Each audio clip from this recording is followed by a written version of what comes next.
शिक्षण सहायक सामग्री का प्रयोग जब कक्षा में शिक्षक करता है तो उसके प्रयोग के द्वारा वो कौन से लक्ष्य हैं, कौन से पूर्व निर्धारित उद्देश्य हैं जिनकी पूर्ति वो चाहता है। जब भी कोई कक्षा में शिक्षण कार्य शिक्षक करवाता है तो शिक्षण सहायक सामग्री का प्रयोग करता है, लेकिन उस शिक्षण सहायक सामग्री के प्रयोग करने से पहले ही उसको ये सोचना पड़ता है, कुछ लक्ष्य निर्धारित करने पड़ते हैं, उद्देश्य निर्धारित करने पड़ते हैं, और वो ये सवाल करता है अपने आप से कि मैं जब चित्र दिखाऊंगा तो उससे कौन सा उद्देश्य पूरा हो, मैं जब कोई मॉडल या प्रतिकृति, प्रतिमान, उपमान दिखाता हूं तो मैं उससे कौन सा लक्ष्य चाहता हूं। तो शिक्षण सहायक सामग्री का प्रयोग करने से कौन कौन से स्वार्थ हमारे सिद्ध हों, ये जो है आपके क्या कहलाएंगे, शिक्षण के उद्देश्य कहलाते हैं। तो सबसे पहले हम बात करते हैं शिक्षण सहायक सामग्री में का प्रयोग करने की क्या क्या आपके उद्देश्य हो सकते हैं। बिंदुवार हम चर्चा करते हैं दोस्तों। सबसे पहली बात कि जब भी आप शिक्षण सहायक सामग्री का प्रयोग करते हैं तो आपको ये चाहिए होता है कि छात्रों का पाठ के प्रति, छात्रों की पाठ के प्रति रोचकता उत्पन्न करना, कि पाठ के प्रति बच्चों की रोचकता उत्पन्न हो, उनको लगे यार बहुत अच्छा पाठ गुरुजी आप पढ़ाने वाले हैं, तो बच्चों के मन में इस प्रकार का रुचिकर भाव या रोचकता का भाव उत्पन्न करना। इसके साथ ही बच्चों के मन में नवीन ज्ञान की और जिज्ञासा यानी पाठ के प्रति जिज्ञासा का भाव उत्पन्न करना। इसी जिज्ञासा को दूसरे शब्दों में हम उत्सुकता भी कह देते हैं। तो उत्सुकता का भाव उत्पन्न करना और बालकों को में वास्तव में सक्रियता या बालकों को और अधिक सक्रियता उत्पन्न करना। तो छात्रों की पाठ के प्रति रोचकता, जिज्ञासा, उत्सुकता, सक्रियता उत्पन्न करना, इन सभी को क्या करना, उत्पन्न करना।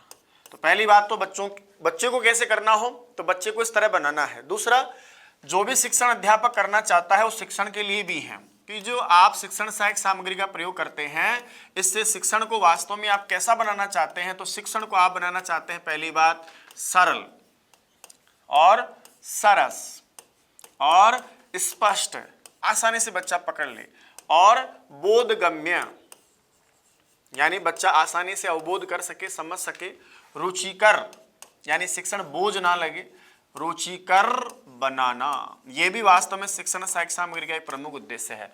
तो एक तो बालकों के मन में कैसी भावना हो पाठ के प्रति, वो आपका शिक्षण का उद्देश्य हो जाएगा, और दूसरा मैं जो पढ़ा रहा हूं वो शिक्षण कैसा हो, ये भी आपका वास्तव में क्या हो जाएगा, एक लक्ष्य हो जाएगा। तीसरा बिंदु हम लेते हैं कि जब भी कोई कक्ष में अध्यापक शिक्षण सहायक सामग्री का प्रयोग करता है तो उसके कुछ और भी चीजें या और भी लक्ष्य होते हैं, जैसे बालकों को और अधिक सक्रिय करना। भाई सक्रिय हो गए लेकिन और ज्यादा करना, बालकों को अधिक सक्रिय करना, और ज्यादा सक्रिय करना, ताकि वो सक्रिय रह करके सीख सकें। आप सबको पता है सक्रिय का मतलब क्रिया करना, और जितनी क्रिया बालक करेगा उतना ही अच्छा समझेगा। क्रिया करने का मतलब ये नहीं कि इधर-उधर चिकुटी काटता रहेगा, नहीं, शिक्षण में आपके साथ कितनी क्रिया कर रहा है वो। इसके अलावा बालकों में कई सारी शक्तियों का विकास भी आपको करना होता है। तो बालकों की या बालकों में जैसे निरीक्षण यानी देखने का, आपने कोई चीज दिखाई तो वो देखेगा, अच्छी तरह से देखना, तो निरीक्षण का। इसके अलावा अवलोकन, भली प्रकार से अवलोकन करने का, है ना, अवलोकन। इसके अलावा चिंतन, सोचेगा उसके बारे में। चिंतनात्मक जो शक्तियां हैं उन सभी क्षमताओं का, योग्यताओं का या शक्तियों का विकास करना आप चाहते हैं। किसी भी बालक को जब दृश्य श्रव्य सामग्री आदि दिखाई जाती है तो इन सभी शक्तियों का हम क्या चाहते हैं वास्तव में, कि बालक में क्या हो, विकास हो। इसके अलावा और भी हैं, जैसे अगला हम पढ़ते हैं कि जो बालक को आप ज्ञान दे रहे हैं उस ज्ञान का स्थायित्व हो, बालक की स्मृति में वो ज्ञान स्थायी रूप से हो जाए। अच्छा, ज्ञान का अर्जन भी शीघ्र हो, तो ज्ञान का अर्जन शीघ्र हो, ज्ञानार्जन मतलब शीघ्र हो। बालक इन वस्तुओं के माध्यम से, शिक्षण सहायक सामग्री के माध्यम से जल्दी ही ज्ञान का शीघ्र अर्जन कर लेता है, तो ज्ञान का अर्जन शीघ्र हो, और इसके अलावा ज्ञान क्या हो, स्थायी भी हो। तो ज्ञान का स्थायी होना भी, ज्ञान का स्थायित्व भी हमारा प्रमुख उद्देश्य है, और ज्ञान अर्जन शीघ्रता से हो सके, सरलता से हो सके, जल्दी से हो सके, ये भी हमारा उद्देश्य है। इसके अलावा दोस्तों कई सारी ऐसी चीजें होती हैं जो अमूर्त रूप होती हैं, यानी उनका कोई मूर्त रूप नहीं होता है, लेकिन शिक्षण सहायक सामग्री के द्वारा हम उनको मूर्त रूप दे देते हैं। जैसे ईश्वर को आपने नहीं देखा लेकिन हम ईश्वर का चित्र बना करके हम प्रकट कर देते हैं। ऐसे ही बहुत सारी सूक्ष्म चीजें होती हैं, कुछ नियम होते हैं, सूत्र होते हैं। अगला जो बिंदु है उसमें लिख रहा हूं मैं कि कुछ ऐसी अमूर्त पदार्थ या अमूर्त चीजें होती हैं, उस अमूर्त को मूर्त रूप प्रदान करना, मूर्त रूप प्रदान करना, मूर्त रूप प्रदान करना, है ना, किसी न किसी साकार रूप दे देते हैं। जैसे ईश्वर निराकार है लेकिन हम उसको ईश्वर को ऐसे दिखा देते हैं उजाला होता हुआ, बच्चा कल्पना कर लेता और यार ये तो वास्तव में हमसे असामान्य है, हम लोगों से बिल्कुल क्या है, अलग है। इसके अलावा कई सारे सूक्ष्म भाव आते हैं, कई सारे सूक्ष्म विचार हैं, कुछ सूक्ष्म भाव हैं, कुछ सूक्ष्म सूत्र हैं, कुछ सूक्ष्म संप्रत्यय हैं, अवधारणाएं हैं, कुछ बातें हैं। इन सभी सूक्ष्म विचार, सूत्र और संप्रत्यय को स्थूल रूप देना, मोटे रूप में प्रकट करके बच्चों के सामने देना, स्थूल रूप प्रदान करना भी वास्तव में इन सभी शिक्षण सहायक सामग्रियों का प्रधान उद्देश्य होता है। अब मोटा मोटा जो आप समझ रहे हो ना, उसका मतलब ये है कि सबसे पहली बात तो बच्चों का शिक्षण के प्रति कैसा भाव हो, तो वो रोचकता, उत्सुकता, जिज्ञासा, सक्रियता आदि का भाव हो। शिक्षण कैसा हो, तो सरल, सरस, स्पष्ट, बोधगम्य, है ना, और रुचिकर हो। इसके अलावा बालक कैसे हो, तो बालक और ज्यादा सक्रिय हो। और उसके अलावा बालकों में कौन कौन सी शक्तियों का विकास चाहते हैं, तो वो भी आपका इसका उद्देश्य हो जाता है। इसके बाद ज्ञान अर्जन भी शीघ्र हो और ज्ञान का स्थायित्व भी हो, ये भी आपका एक प्रधान लक्ष्य है। अमूर्त को, कोई भी चीज ऐसी आ गई जो अमूर्त है उसको आप मूर्त रूप देना चाहते हैं, तो भी आप शिक्षण सहायक सामग्री का प्रयोग करते हैं। सूक्ष्म विचार, सूत्र, संप्रत्यय, सिद्धांत आदि को स्थूल रूप देना चाहते हैं, मोटे रूप में प्रस्तुत करना चाहते हैं। जैसे मैंने अभी आपको कहा, वैसे दोनों चीजें एक जैसी हैं कि कोई निराकार चीज है लेकिन आपने आकार दे दिया, चित्र बनाकर आपने दिखा दिया। कोई सूक्ष्म भाव है, कोई ऐसी चीज है जिसको नहीं समझ पा रहे लेकिन आपने किसी प्रयोग के माध्यम से, किसी चीज के माध्यम से, है ना, वो आपने बहुत बढ़िया से समझा दिया। ये भी आपका शिक्षण सहायक सामग्री का एक उद्देश्य हो जाता है। तो मोटे मोटे रूप में दोस्तों, शिक्षण के लिए भी, बालक के लिए भी, और हम जो शिक्षण कार्य करना चाहते हैं उस शैक्षिक प्रक्रिया के लिए भी शिक्षण सहायक सामग्री का प्रयोग बहुत जो है नितांत आवश्यक हो जाता है। इससे शिक्षण ही नहीं, अधिगम भी बालक का क्या होता है, सरल हो जाता है। आसानी से बालक सरल से अधिगम कर सकता है। तो इसको हम ये भी लिख सकते हैं, लास्ट एक बिंदु आपका, कि अधिगम स्तर के उन्नयन के लिए, कि बालक का जो अधिगम हो रहा है ना उसको और अच्छा करने के लिए, अधिगम स्तर के उन्नयन के लिए, या उन्नयन करना, अधिगम स्तर को उन्नयन करना, बढ़ाना, और ज्यादा अच्छा करना। अच्छा सीख रहे हैं लेकिन शिक्षण सहायक सामग्री के प्रयोग करने से वो और अच्छा सीखते हैं। तो ये तो आपके हो गए शिक्षण सहायक सामग्री के प्रमुख उद्देश्य। इसके बाद हम अब चर्चा करेंगे कि वास्तव में शिक्षण सहायक सामग्री का क्या उद्देश्य और महत्व है। अब जितनी देर की चर्चा आपने उद्देश्य को लिया है ना, उतना ही आपको ये समझ लो कि जितने भी आपके उद्देश्य हैं वो वास्तव में जब पूरे हो जाते हैं तो वही उसकी आवश्यकता और महत्व हो जाता है। जो आप चाहते हैं वह आपको शिक्षण सहायक सामग्री प्रदान करती है, वो सारे उद्देश्य शिक्षण सहायक सामग्री द्वारा प्राप्त करते हैं और यही उद्देश्य आपके महत्व में बदल जाते हैं, है ना। 2-5 बिंदु हम एक्स्ट्रा और पढ़ लेते हैं। जैसे इसमें भी आप चाहें इसको और आगे हम बढ़ाना भी चाहें तो इसमें आप ये भी कह सकते हैं, क्योंकि शिक्षण की प्रक्रिया में कक्षा कक्ष में व्यक्तिगत भिन्नताएं पाई जाती हैं। एक बालक दूसरे बालक से अलग होता है। कुछ बालक सामान्य होते हैं, कुछ बालक तीव्र होते हैं और कुछ बालक जो है पिछड़े बालक होते हैं। तो शिक्षण सहायक सामग्री का ये भी उद्देश्य है कि वास्तव में कक्षा कक्ष में तीव्र और मंदबुद्धि बालकों को, तीव्र व जो मंदबुद्धि बालक हैं उन तीव्र व मंदबुद्धि बालकों को क्षमता अनुसार शिक्षण प्रदान करना या क्षमता अनुसार अधिगम प्रदान करना। तीव्र बालक के लिए कुछ अलग चीज आवश्यक है और उसके लिए अलग चीज आवश्यक है। इसके अलावा अभिव्यक्ति का विकास करना या बालक के सीखने की सीमाओं का विस्तार करना, ये भी आप इसमें उद्देश्य में जोड़ सकते हैं। यानी बालक की सीखने की सीमाओं का विस्तार, एक लिमिट में बालक केंद्रित रहता है लेकिन आप इनके माध्यम से उसके विचारों को बहुत बड़ा रूप देते हैं। सीखने की सीमाओं का विस्तार और अभिव्यक्ति का विकास, ये भी आप इसका उद्देश्य कह सकते हैं। अब ये जितने भी उद्देश्य मैंने आपके सामने रखे हैं ना, ये जब प्राप्त हो जाते हैं तो यही शिक्षण सहायक सामग्री का महत्व हो जाता है। और महत्व और आवश्यकता को दोनों को हम थोड़ा साथ लेकर चलते हैं। हमसे कोई प्रश्न कर ले कि बताइए शिक्षण सहायक सामग्री की क्या आवश्यकता है, या आपसे कह दे कि शिक्षण में शिक्षण सहायक सामग्री का क्या महत्व या उपयोगिता है, तो दोनों चीजों को थोड़ा साथ लेकर चलते हैं। क्योंकि एक जैसी बातें बार बार दोहराऊंगा, आप कहेंगे गुरुजी वही बातें वापस कह रहे हो। अब देखो, जो उद्देश्य में मैं बातें बोला था ना, वैसे ही कुछ बातें यहाँ भी चलेंगी, लेकिन फिर भी मैं चाहता हूँ कि इस प्रकार का प्रश्न आए तो अलग से नहीं सोचना पड़े। तो उद्देश्य, आवश्यकता और महत्व में कुछ समानताएं चलती हैं। हम लेते हैं वही बिंदु वाई। सबसे पहली बात कोई आपसे पूछ ले कि बताइए शिक्षण सहायक सामग्री का प्रयोग आवश्यक है सामान्य बालकों के लिए, तीव्र बालकों के लिए, मंदबुद्धि बालकों के लिए, तो याद रखिएगा दोस्तों, ये केवल तीव्र बुद्धि बालकों के लिए जरूरी है ऐसा भी नहीं है, मंद बुद्धि बालकों के लिए जरूरी है ऐसा भी नहीं है। कक्ष में पाए जाने वाले हर बालक के लिए शिक्षण सहायक सामग्री उपयोगी होती है। इसलिए याद रखिएगा कि शिक्षण सहायक सामग्री का प्रयोग तीव्र और मंद बुद्धि, तीव्र व मंद बुद्धि दोनों ही प्रकार के बालकों के लिए आवश्यक है। मंद बुद्धि बालकों के लिए, जो पिछड़े बालक जिसको आप बोलते हो, बालकों के लिए आवश्यक है। दोनों ही बालकों के लिए आवश्यक अलग अलग रूप में हो सकता है, लेकिन जरूरी दोनों के लिए है। बोला साहब तीव्र बुद्धि वाले बालक के लिए कैसे आवश्यक है और मंद बुद्धि वाले बालक के लिए कैसे आवश्यक है, तो दोनों की अपनी अपनी आवश्यकताएं हैं। जब हम शिक्षण सहायक सामग्री का प्रयोग करते हैं तो तीव्र बालक यानी प्रतिभाशाली बालक, वो प्रतिभाशाली बालक आगे उन शिक्षण सहायक सामग्रियों के द्वारा रचनात्मकता की ओर बढ़ता है, यानी वो प्रतिभाशाली बालक सृजनात्मकता की ओर बढ़ता है, उसके चिंतन में और अधिक स्पष्टता आती है। तो याद रखिएगा, कोई भी तीव्र बालक है, उस तीव्र बालक के चिंतन में, उस तीव्र बालक के चिंतन में, सोच में, वो जो सोचता है, विचार करता है, उसमें चिंतन में या विचार में और अधिक स्पष्टता के लिए,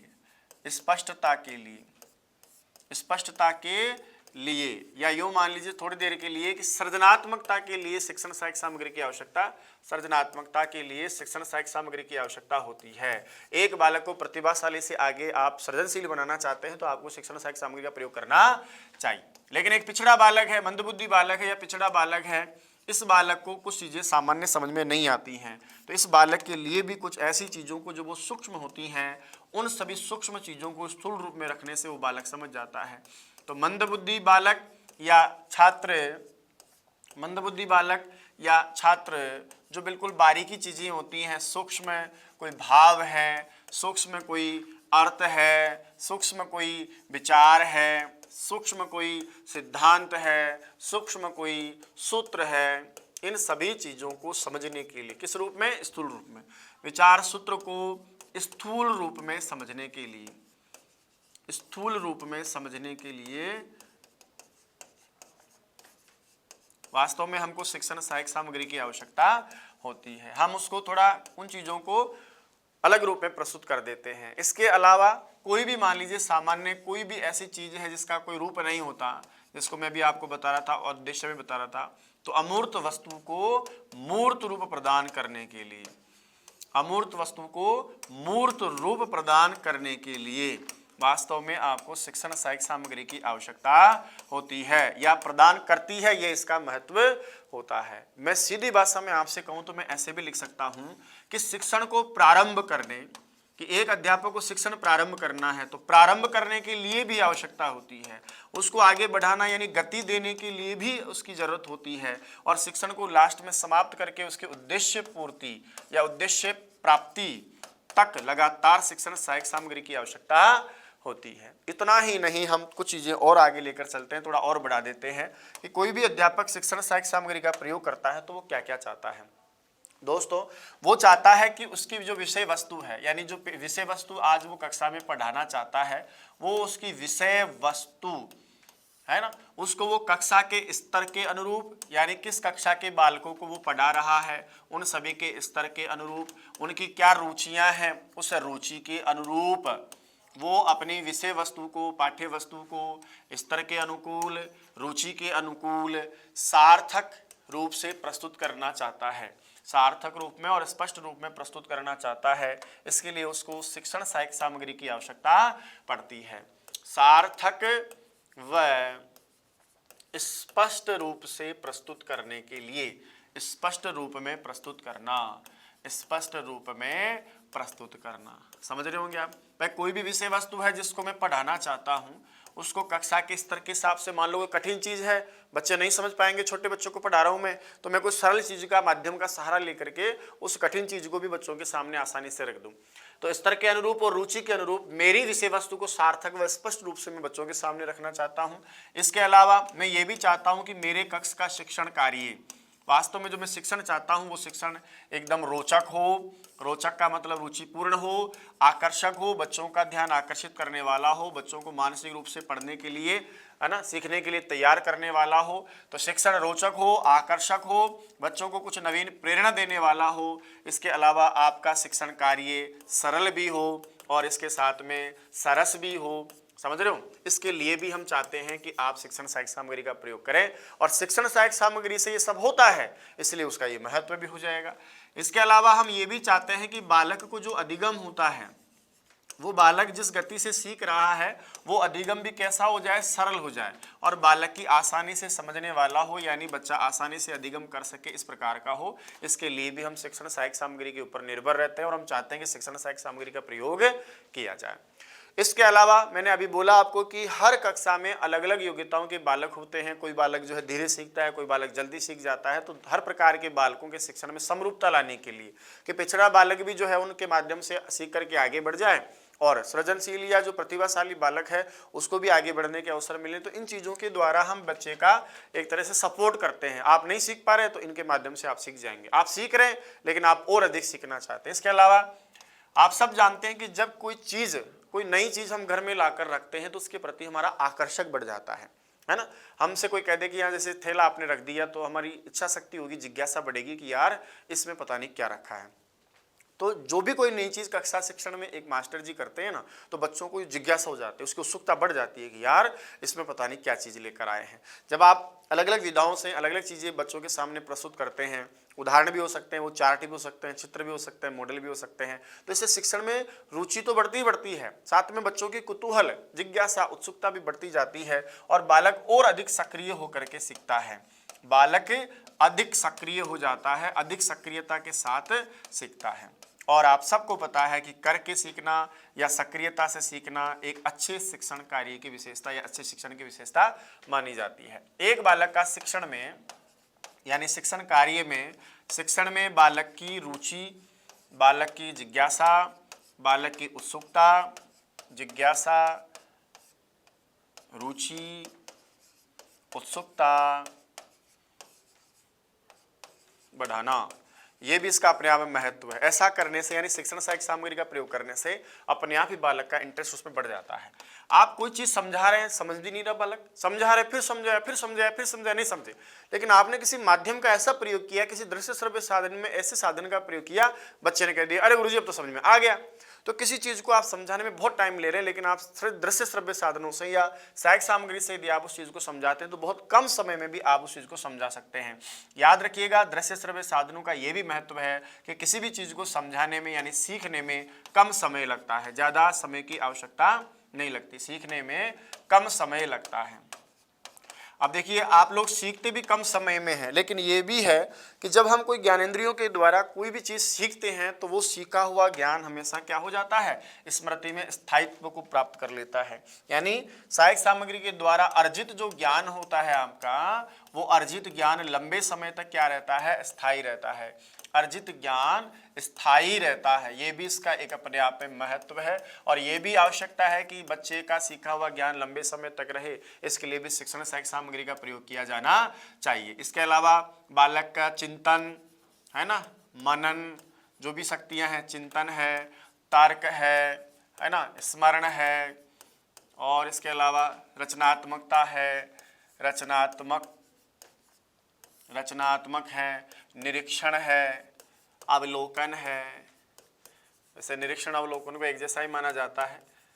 अवलोकन शक्तियों का विकास करना या समीक्षात्मक शक्तियों का विकास करना, समालोचनात्मक समीक्षात्मक शक्तियों का विकास करना। बच्चा देखेगा, सोचेगा, चिंतन करेगा, आंकेगा, परखेगा, सही और गलत इसके बारे में सोचे। कितनी सारी चीजें शिक्षण सहायक सामग्री से आप देते हैं।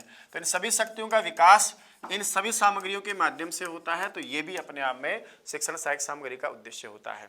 ये अनुभव किया गया है कि जब बालक कक्षा में कोई चीज करके, क्रिया करके, देख करके, सुन करके अर्जित करते हैं तो वो ज्ञान जल्दी भी अर्जित होता है, वो ज्ञान बहुत स्पष्ट भी होता है, वो ज्ञान सुग्राह्य भी होता है। इसलिए शिक्षण की प्रक्रिया में किसी भी ज्ञान को जो भी आप देना चाहते हो उसको सीधी भाषा में मैं और कहना चाहूँगा आपको कि ज्ञान को सरल रूप में, बिल्कुल सरल और एकदम साफ, स्पष्ट, क्लियर और सुग्राह्य बनाने के लिए, इससे वास्तव में जो भी ज्ञान होता है वो ज्ञान बताइए कैसा हो जाता है, सुग्राह्य करना, एकदम स्पष्ट हो जाता है, बच्चा आसानी से उसको ग्रहण कर लेता है। तो आवश्यकता और महत्व वास्तव में अलग अलग चीजें नहीं है। हमें आवश्यकता है और वो पूर्ति हो गई, इसलिए इसका ये महत्व हो जाता है। उद्देश्य में जो आप चाहते हैं उनकी पूर्ति हो गई तो वो भी वास्तव में आपके आवश्यकता और महत्व में आ जाते हैं। फिर भी मैं चाहता हूं कि थोड़ा क्लियर हो जाएगा, 2 बात वहां नहीं बोल पाया तो 2 बात मैं यहां बोल गया, तो हमारा ये कथन पूरा हो गया है। अब हम चर्चा करते हैं कि शिक्षण सहायक सामग्रियों का जो हम प्रयोग करते हैं, अब इसका मतलब ये नहीं कि साहब इतनी सारी अच्छी बातें बता दिए, बोले गुरुजी ऐसा करने से इतना सारा अच्छा काम हो जाता है, तो क्यों ना हम लगातार शिक्षण सहायक सामग्री का प्रयोग ही करते रहें।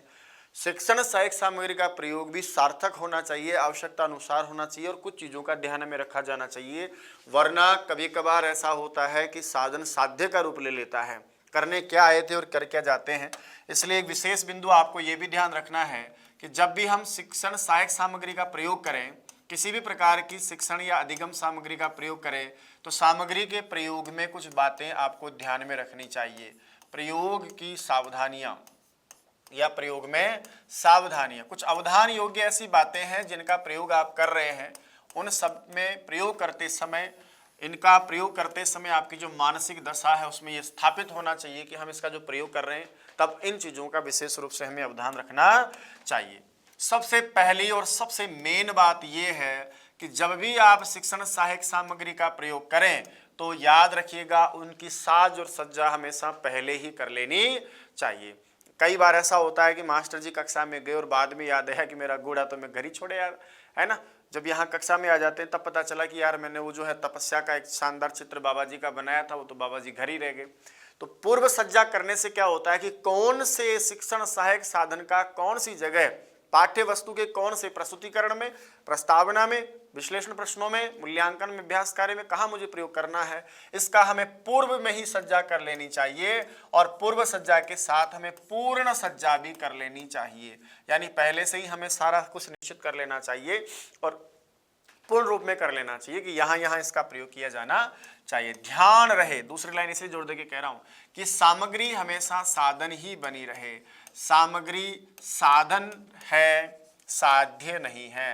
जो भी शिक्षण सहायक सामग्री का आप प्रयोग करते हैं वह शिक्षण सहायक सामग्री आपके शिक्षण का क्या है, एक साधन है, यानी शिक्षण को अच्छा बनाने का एक साधन है, शिक्षण को रुचिकर बनाने का एक साधन है, शिक्षण को सरल सुग्राह्य बोधगम्य बनाने का एक साधन है, अधिगम को सरल सुग्राह्य बनाने का साधन है, पाठ को रुचि के अनुसार स्तरानुसार वर्गीकृत करके प्रस्तुत करने का साधन है। इसको साध्य नहीं, साध्य क्या है, अधिगम है, बच्चे को सिखाना है, उसके लिए आप शिक्षण कर रहे हैं, शिक्षण सहायक सामग्री का प्रयोग कर रहे हैं, तो ये साधन ही बना रहे, आपका लक्ष्य ना बन जाए, लक्षण ही बना रहे। तीसरी बात, आवश्यकता अनुसार प्रयोग होना चाहिए। अनावश्यक कभी भी शिक्षण सहायक सामग्री का प्रयोग नहीं होना चाहिए कि आप अच्छा मॉडल बनाते हैं तो रोजाना ही मॉडल बनाकर जो है खेलें।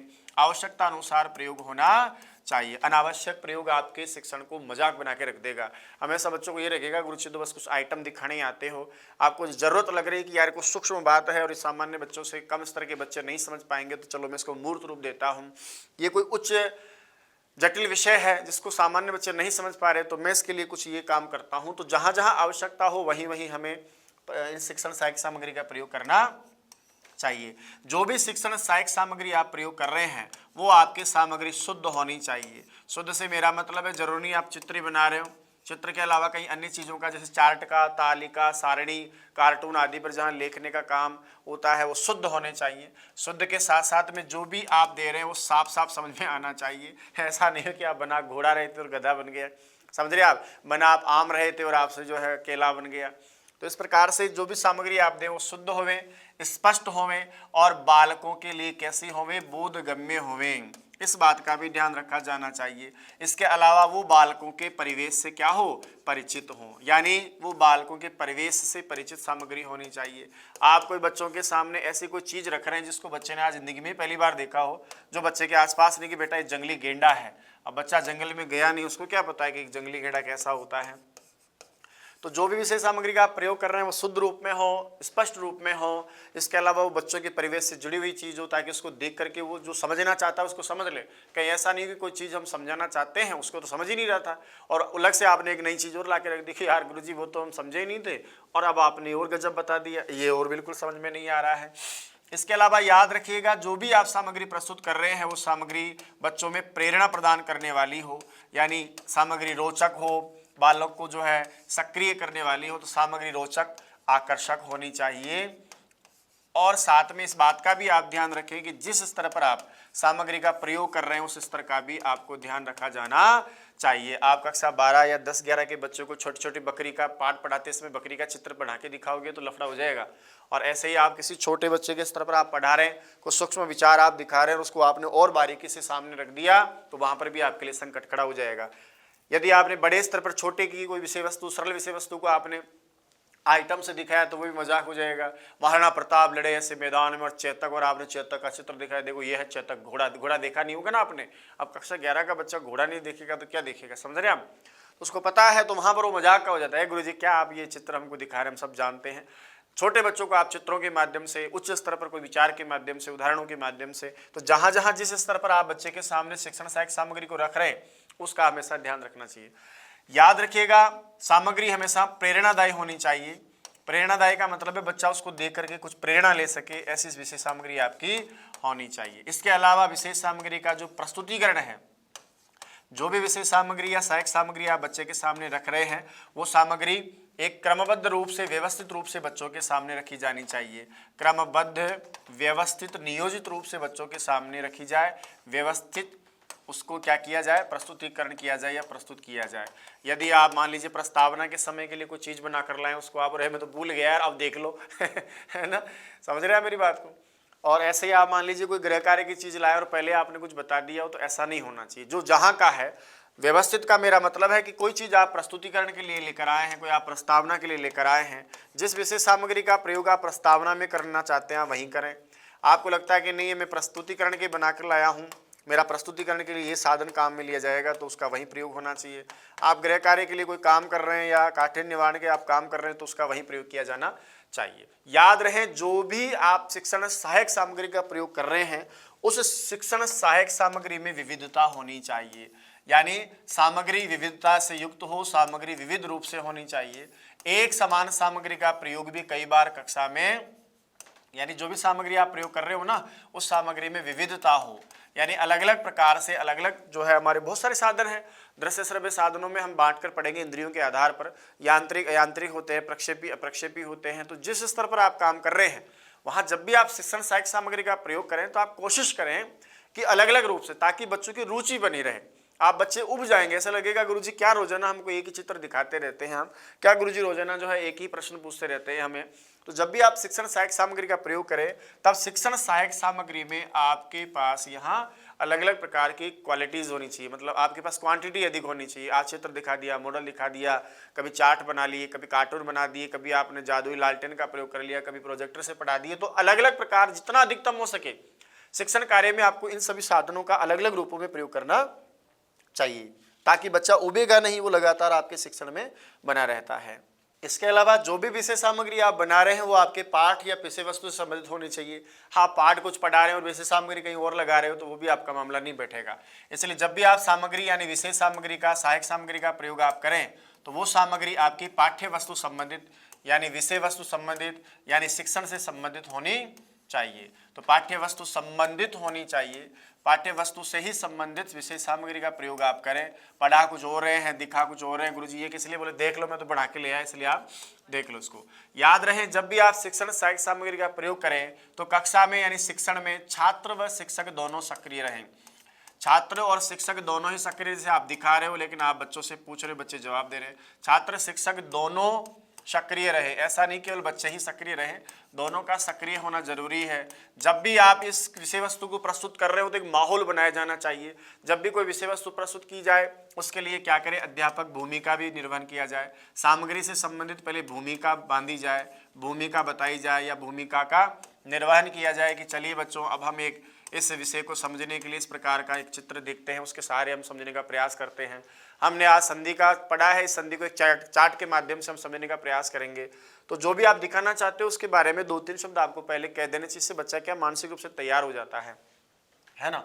इसके अलावा आप ये भी ध्यान रख सकते हैं कि जब भी आप विशेष सामग्री का प्रयोग करें वो बच्चों के ज्ञानेंद्रियों को प्रशिक्षण देने वाली हो। भाई कुछ ना कुछ देखेंगे, कुछ सुनेंगे तो प्रशिक्षण तो देंगे ही देंगे, तो ज्ञानेंद्रियों को प्रशिक्षण मिलना चाहिए, इस बात का ध्यान रहे। कुछ अच्छा देखें, कुछ बढ़िया चीज ऐसी देखें कि बच्चे देखने पर मजबूर हो, देखने के बाद सोचने पर मजबूर हो, चिंतन मनन तर्क तक जाना चाहिए। तो ज्ञानेंद्रियों को प्रशिक्षण देने योग्य हो, ऐसा नहीं हो कि बस हाँ ठीक है, कोई मतलब भी नहीं है, कोई सार्थक चीज नहीं हो। याद रखिएगा, हमेशा जो भी विशेष सामग्री आप प्रयोग कर रहे हो वो हमेशा कैसी होनी चाहिए, सार्थक व उपयुक्त होनी चाहिए, यानी अनर्थक और बिना काम की कोई भी चीज नहीं होनी चाहिए। हमेशा विशेष सामग्री सार्थक व उपयुक्त होनी चाहिए। पूर्ण सज्जा, वो मैंने आपको इसलिए बताया कि पहले ध्यान नहीं रखेंगे, पूर्व सज्जा नहीं करेंगे।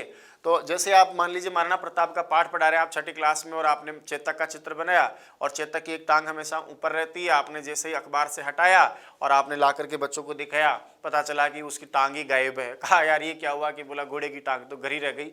इससे क्या होता है, कक्षा में अनुशासनहीनता हो जाती है और आप अपने लक्ष्य से भटक जाते हैं। इतना भी प्रयोग मत करो कि साध्य बन जाए, और ऐसे भी प्रयोग मत करो कि कक्षा में अनुशासनहीनता हो जाए। केवल मनोरंजन करना कि फलाने गुरुजी आएंगे, फलानी मैडम आएगी और वो तो हमको ऐसे ऐसे तमाशे दिखाएगी, आइटम दिखाएगी। तो आप आइटम दिखाने वाले नहीं हैं, आप केवल आइटम करके मनोरंजन करने वाले ना हो। इस बात का विशेष ध्यान रखा जाना चाहिए कि कक्षा में अनुशासनहीनता न हो। बच्चे सिर्फ आप जैसे ही सामने ला करके देखो, है ना, और बच्चे कहे कि लो गुरुजी इसमें क्या है, हमको भी दिखा दो। भाई बच्चों का तो स्वभाव है, इसलिए बच्चों के तो दिमाग में यही रहता है कि यार ये पता नहीं गुरुजी क्या लेके आ गए आज अखबार में लपेट के। तो बच्चों जब भी आप करें पूर्ण सज्जा, इसलिए मैंने बोला कि रखने का तरीका हर चीज़ आपकी ऐसी हो ताकि बच्चों का जो है उसमें केवल उसी में ध्यान न जाए कि पता नहीं गुरुजी क्या लेके आगे, दिखा नहीं रहे, अभी हमको पर्दा हटाएंगे तब दिखाएंगे। तो इस प्रकार से कुछ सावधानियां मैंने मोटी मोटी आपको बताई है। इसमें भी मुख्य रूप से जो आपको ध्यान में रखने योग्य बातें वो शुरुआत की हैं कि पूर्व सज्जा और पूर्ण सज्जा बहुत जरूरी है। ये दो लाइन तो आप याद रखें। और इसमें भी जो सबसे ज्यादा महत्वपूर्ण बात है वो ये है कि पूर्व सज्जा, दोनों में से भी ये ज्यादा इंपॉर्टेंट है। सामग्री साधन है, साध्य इसको नहीं बना, ये भी इंपॉर्टेंट है। अनुशासनहीनता नहीं हो, पाठ्य वस्तु संबंधित हो, क्रमबद्ध व्यवस्थित रूप से इसको आप प्रोग्राम करें। प्रस्तावना, प्रस्तुतिकरण आदि, व्याख्यान, निवारण आदि जहां जरूरत है वहां इसका आप प्रयोग करें। प्रयोग करते समय इसकी भूमिका के बारे में भी थोड़ा आप बताएं। ऐसा नहीं कि दिखा दिया हो गया, ठीक है। प्रॉपर समय आपको देना है, ज्यादा समय भी नहीं, कम भी नहीं, जहां आवश्यकता है उस हिसाब से आपको विशेष सामग्री का प्रयोग करना चाहिए। अब मैंने आपको सामग्री के उद्देश्य बताए, आवश्यकता, महत्व बताई और एक साथ में आपको ये सावधानी भी बताई। इन सारी चीजों को देख करने के बाद, सुनने के बाद एक सारांश में निकालना चाहता हूं ताकि हम ये जान सके कि वास्तव में शिक्षण के समय शिक्षण सहायक सामग्री काम क्या करती है, मतलब उनसे परिणाम क्या निकल के आते हैं, उनका वास्तविक रूप से वो वर्क क्या करती है, उनसे क्या फायदा हमको होते हैं। आप इसका उपयोगिता भी मान लो, आवश्यकता में भी यही चीजें पढ़े, पर मैं सारांश रूप से कुछ मुख्य मुख्य बिंदुओं के माध्यम से आपको वो चीजें बताना चाहता हूं कि ये क्या काम करती हैं। टॉपिक है, इसमें मैंने लिख रखा है आपको ताकि आपका समय बचे। टॉपिक है कि शिक्षण सहायक सामग्री के क्या कार्य हैं, क्या परिणाम निकल के आते हैं। तो मोटे मोटे बिंदुओं के माध्यम से हम पढ़ रहे हैं कि शिक्षण में रोचकता और आकर्षण उत्पन्न करता है। जब भी आप शिक्षण सहायक सामग्री का प्रयोग करते हैं तो बच्चों में उबाऊपन नहीं आता है, कुछ न कुछ नया इनोवेशन चलता रहता है। क्लास का वातावरण एकदम बहुत प्यारा बना रहता है, रुचिकर वातावरण रहता है, बच्चा आपसे जुड़ा रहता है, उसका ध्यान बार बार आपको कहने की जरूरत नहीं पड़ती, उसका ध्यान अपने आप ही बना रहता है। पाठ्य वस्तु आपकी शिक्षण सहायक सामग्री से सरल हो जाती है। कठिन थी लेकिन आपने शिक्षण सहायक सामग्री का प्रयोग किया तो वो सरल हो जाती है और बच्चा उसको आसानी से ग्रहण कर लेता है। बच्चे के लेवल पर जाकर आप समझाने के लिए शिक्षण साधनों का प्रयोग करते हैं, इसलिए उसको सुग्राह्य कहा है, आसानी से समझ में आ जाती है। पाठ्य वस्तु को प्रस्तुत करने के लिए आपको स्तर अनुरूप सार्थक प्रस्तुतिकरण करने का भी मिल जाता है। यानी मान लीजिए कि आप जिस कक्षा में पढ़ा रहे हैं वहां उस कक्षा के लेवल के बच्चे नहीं है, 2-4 बच्चे उससे तेज हैं, 2-4 बच्चे उससे कम भी हैं, तो आप क्या करते हैं, पढ़ाते तो हैं लेकिन उन सभी बच्चों को साथ लेकर चलना होता है। अब आपके पास में शिक्षण सहायक सामग्री है जिसके माध्यम से आप क्या करते हैं, सभी स्तरों के बच्चों को, सभी प्रकार के बच्चों को आप उसके हिसाब से जो है शिक्षण दे प्रदान कर पाते हैं। अधिगम, जो बच्चा सीख रहा है उसमें भी स्पष्टता आती है, मूर्तता आती है, हर चीज को वो साक्षात देख करके, साक्षात महसूस करके, साक्षात जो है सामने समझ करके सीखने का प्रयास करता है। सीखता भी जल्दी है और सीखा हुआ ज्यादा समय तक भी रहता है। मनोविज्ञान भी स्वीकार करता है कि अधिगम में जितना ज्यादा प्रत्यक्ष वस्तु का प्रयोग किया जाता है, जितना अधिक दृश्य श्रव्य साधनों का प्रयोग किया जाता है, सीखना भी जल्दी होता है और लंबे समय के लिए भी होता है। छात्र प्रेरक, यानी याद रखना कि ये शिक्षण सहायक सामग्री हमेशा छात्रों को मोटिवेट भी करती है, कुछ नया अनुसंधान करने के लिए, कुछ नया करने के लिए, कुछ बनाने के लिए, कुछ बना हुए को जमाने के लिए, चार्ट बनाने के लिए कि गुरुजी ने ऐसा बनाया तो चलो हम भी बनाते हैं, चित्र बनाए सर मैडम ने चित्र बनाया चलो हम भी बनाते हैं, हमने एक मॉडल ऐसा देखा था चलो इसी तरह का कोई दूसरा मॉडल हम बनाते हैं। तो मोटिवेशन का कार्य भी अपने आप शिक्षण सहायक सामग्रियां करती हैं। विविध अनुभव, बच्चे को कक्षा शिक्षण के दौरान अलग अलग सामग्रियों के प्रयोग करने से उसको अलग अलग अनुभव मिलते हैं। वो दुनिया की कई सारी चीज़ों से अवगत होता है, जिसको आप मॉडल के माध्यम से, चित्र के माध्यम से प्रस्तुत करते हैं। कई सारे विचारों को आप कार्टून के माध्यम से प्रस्तुत करते हैं, सारणी के माध्यम से प्रस्तुत करते हैं, तो कई सारे अनुभव भी बच्चों को मिलते हैं। जो शिक्षण कार्य आप करवा रहे हैं उसके माध्यम से आप बालक को सिखाना चाहते हैं। सीखना ही क्या है, अधिगम है, लेकिन वो सीखने का जो कार्यक्रम है वो बालक के लिए नया है, क्योंकि आप जो कुछ भी शिक्षण कार्य करवाते हैं पूर्व ज्ञान को जानने के बाद कुछ नया ही देना चाहते हैं। शिक्षण सहायक सामग्रियों से भी बच्चे को वो नवीन ज्ञान मिलता है। ज्ञानेंद्रियों को प्रशिक्षण, जब भी कोई अध्यापक कुछ दृश्य श्रव्य साधनों का प्रयोग करता है तो बालक सुनता है, देखता है, जिसके माध्यम से उसकी ज्ञानेंद्रियां प्रेरित होती हैं और अधिक ज्ञानार्जन करती हैं, सक्रिय रहती हैं, बालक सक्रिय रहता है। कोई भी कठिन विषय है जिसको आप नहीं समझा पा रहे, उस कठिन विषय को शिक्षण सहायक सामग्रियों का प्रयोग करके आप जब शिक्षण रूप में प्रस्तुत करते हैं तो आपको लगता है कि यार जो जटिल विषय था, अमूर्त था, उसको मूर्त रूप में, कठिन था उसको जो है सरल रूप में, बहुत उच्च लेवल की बात थी लेकिन आप निम्न लेवल पर आकर के उसको आराम से बता सकते हैं। रटंत के स्थान पर अवबोध, किसी चीज को रटना है, आपने कह दिया साहब जंगल में एक ऐसा जो है प्रकार का प्राणी पाया जाता है, लेकिन आपने उस प्राणी का चित्र दिखा दिया तो बच्चे के मानस पटल पर छप जाता है। इससे सुविधा ये होती है, आपने साइंस का प्रयोग पढ़ाया, रटवा दिया, इसमें ये मिलाएंगे, ऐसा केमिकल होगा, ये होगा, लेकिन आप प्रैक्टिकल बच्चे को बता दोगे तो फिर रटने की आवश्यकता नहीं है, क्योंकि व्यवहार में घटित प्रत्यक्ष जो अनुभव होते हैं वो हमारे लिए बहुत सरल और सुग्राह्य होते हैं और अधिक समय तक टिकाऊ भी होते हैं। पिछड़ों के लिए सहायक, कोई भी बालक है नहीं समझ पा रहा है, हो सकता है कि आपके पढ़ाने की विधि और विधा और शिक्षण में और पाठ्यक्रम दोनों तीनों चीजें आपके लिए बहुत हाई लेवल की हो। एक सामान्य से कम बुद्धि लब्धि का बालक, पिछड़ा बालक, मंदबुद्धि बालक उसको नहीं पकड़ पा रहा हो तो आप उसके स्तर तक जाकर पढ़ा भी नहीं पा रहे, लेकिन आपने शिक्षण साधनों का प्रयोग किया तो वो बालक अपने आप ही उन चीजों में रुचि के साथ आकर्षण ध्यान उसका अपने आप जाएगा और वो जाएगा तो कुछ ना कुछ अर्जन कर लेता है। तो जो तथ्यात्मक चीजें होती हैं, कुछ सूक्ष्म चीजें होती हैं जिनको बालक सीधा नहीं समझ पाएगा, उन चीजों को, सूक्ष्म चीजों को, सिद्धांतों को, नियमों को आप कुछ मूर्त रूप देते हैं, मोटा रूप देते हैं, किसी न किसी रूप में आप उनके सामने प्रकट कर देते हैं, बालक समझ जाता है। पाठ शिक्षण में विविधता, पाठ्य पुस्तक आधारित वर्तमान की शिक्षण व्यवस्था में आप निकालो किताब, पढ़ो किताब, रटो तो ताम बना देते हैं, लेकिन जब उस शिक्षण कार्य में हम कई सारी चीज़ों का इनोवेशन कर देते हैं, उनका समाहार कर देते हैं, उनको जोड़ते हुए चलते हैं, तो बच्चे को कभी भी उबाऊपन नहीं लगता है और नई नई चीज़ें उसको देखने को मिलती हैं, तो कई सारे विविध अनुभव उसको प्राप्त होते हैं। पढ़ाने में भी विविधता आ जाती है, एक ही तरह से आप नहीं पढ़ा रहे, एक ही तरह से बालक नहीं पढ़ रहा, तो हर जगह अधिगम में, शिक्षण में, पाठ्यक्रम आदि में सब विविधताएं दिखती हैं। शिक्षण में कुशलता, अध्यापक कार्य जब भी शिक्षण कार्य करवाता है और एक ही तरीके से करवाता है तो उसका शिक्षण कार्य हमेशा निम्न की ओर जाता है। लेकिन जब दिन ब दिन स्वयं अध्यापक एक्टिव रहे, अनुसंधान करे, कुछ नया बना करके बच्चों के सामने रखता है तो उस नए की खोज में अध्यापक का भी अपने आप में आविष्कार होता है, अर्थात परिष्कार होता है, उसका संशोधन परिमार्जन होता है ना। तो शिक्षण में भी कुशलता आती है, कॉन्फिडेंस के साथ पढ़ा सकता है, उसको पता है कि इन सारी साधनों का प्रयोग करके यदि मैं क्लासरूम में जाता हूँ, विधिवत क्रमबद्ध रूप से इनका प्रस्तुतिकरण करूंगा तो मजाल है जो बच्चे नहीं समझ पाए, निश्चित रूप से मेरे बच्चों को जो है अधिगम होता है। तो ये कुछ विशेष कार्य है जिनको शॉर्ट रूप में मैंने आपके सामने इसलिए रखे हैं कि आप उद्देश्य, महत्व, आवश्यकता और इन सब चीजों को साथ समझ कर ये जान लो कि शिक्षण सहायक सामग्री एक साधन है जो शिक्षण को सरल, रोचक, सुग्राह्य, रुचिकर बनाती है, बालकों के मन में कुतूहल, जिज्ञासा, प्रेरणा और उत्सुकता उत्पन्न करती है, पाठ्य वस्तु को स्तर के हिसाब से बच्चों के सामने प्रस्तुत करने में हमारी सहायता प्रदान करती है, कोई भी चीज ऐसी बारीकी चीज उसको मोटे रूप में, बहुत सरल रूप में बच्चों के सामने प्रस्तुत करने में हमारी हेल्प करती है।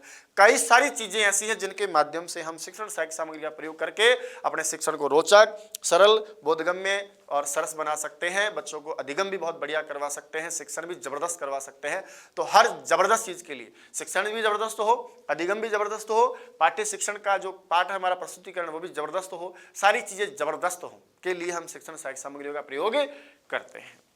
अब हम चर्चा करेंगे कि ये जितनी भी शिक्षण सहायक सामग्री आप शिक्षण में प्रयोग करते हैं, ये पता नहीं अलग अलग शिक्षा शास्त्रियों ने अलग अलग आधार पर, इनकी विशेषताओं के आधार पर अलग अलग प्रकार से इनको व्यवस्थित करने का प्रयास किया है। परीक्षा में प्रश्न आता है कि शिक्षण सहायक सामग्री के प्रकार कितने हैं, तकनीकी के आधार पर यानी प्रौद्योगिकी के आधार पर या टेक्नोलॉजी के आधार पर बताइए कितने प्रकार हैं, प्रक्षेपण या अप्रक्षेपण या प्रक्षेपी अप्रक्षेपी के आधार पर बताइए कितने प्रकार हैं, सामान्य मनोविज्ञान के आधार पर बताइए कितने प्रकार हैं, इसके अलावा परंपरागत साधन कौन कौन से हैं, वैज्ञानिक उपकरण कौन कौन से हैं, दृश्य कौन सा है, श्रव्य कौन सा नहीं है, दृश्य श्रव्य कौन सा है, कौन सा नहीं है। इसके अलावा आपसे अन्य और भी न जाने कितने सारे आधार मान करके प्रक्षेपी प्रक्षेपी ले लो या सॉफ्टवेयर हार्डवेयर ले लो, है ना, या इसके अलावा आप लोग जो है स्वनिर्मित या यांत्रिक उपकरण ले लो, किसी न किसी आधार पर आपको अलग अलग प्रकार से कई सारे परीक्षा के प्रश्न करता है। तो अब हम चर्चा करते हैं कि शिक्षण में प्रयुक्त होने वाले जितने भी शिक्षण सहायक सामग्री हैं, इस शिक्षण सहायक सामग्री के प्रकार क्या है, यानी जो शिक्षण सहायक सामग्री हम पढ़ते हैं उस सहायक सामग्री को हम कितने प्रकार से कैसे कैसे बांट सकते हैं। ये अपने आप में एक बहुत बड़ा कॉन्सेप्ट है और यहाँ से आपका एक प्रश्न आता है, इसलिए मैं इसको थोड़ा डिटेल में लेकर के कि आप इसको बहुत बढ़िया तरीके से समझ जाएं प्रयास करता हूँ, बने रहिएगा आप।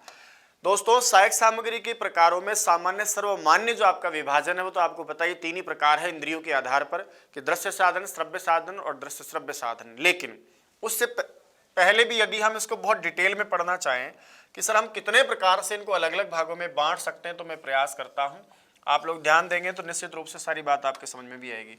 दोस्तों, सबसे पहला एक प्रकार है जिसको हम कहते हैं, कुछ ऐसे साधन है जो परंपरा से बहुत समय पहले से चले आ रहे हैं और आज भी चले आ रहे हैं उसी रूप में, तो ऐसे साधनों को हम कहते हैं परंपरागत साधन।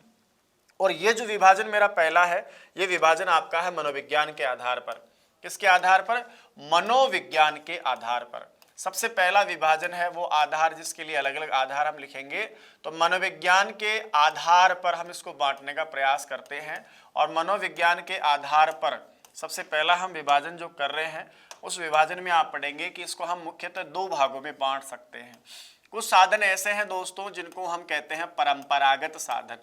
कैसे साधन है वो? परंपरागत। यहां से भी परीक्षा का लगभग बहुत बार परीक्षा में प्रश्न आया है कि शिक्षण में कौन सी सहायक सामग्री परंपरागत सहायक सामग्री के नाम से जानी जाती है। तो एक तो आप पढ़ेंगे इसमें परंपरागत साधन, और दूसरा जो मेरा विभाजन यहाँ पढ़ेंगे वो जो परंपरागत नहीं है, इसका मतलब आधुनिक है, या जिसको हम अपरंपरागत भी कह सकते हैं। तो कुछ तो परंपरागत होते हैं और कुछ अपरंपरागत होते हैं। कहा साहब परंपरागत कौन है? ऐसी शिक्षण सहायक सामग्री जो बहुत समय पहले भी उसी रूप में प्रयुक्त हो रही थी और आज भी उसी रूप में उसी तरह से प्रयुक्त होती आ रही है, उसको हम परंपरागत शिक्षण सहायक सामग्री कहते हैं।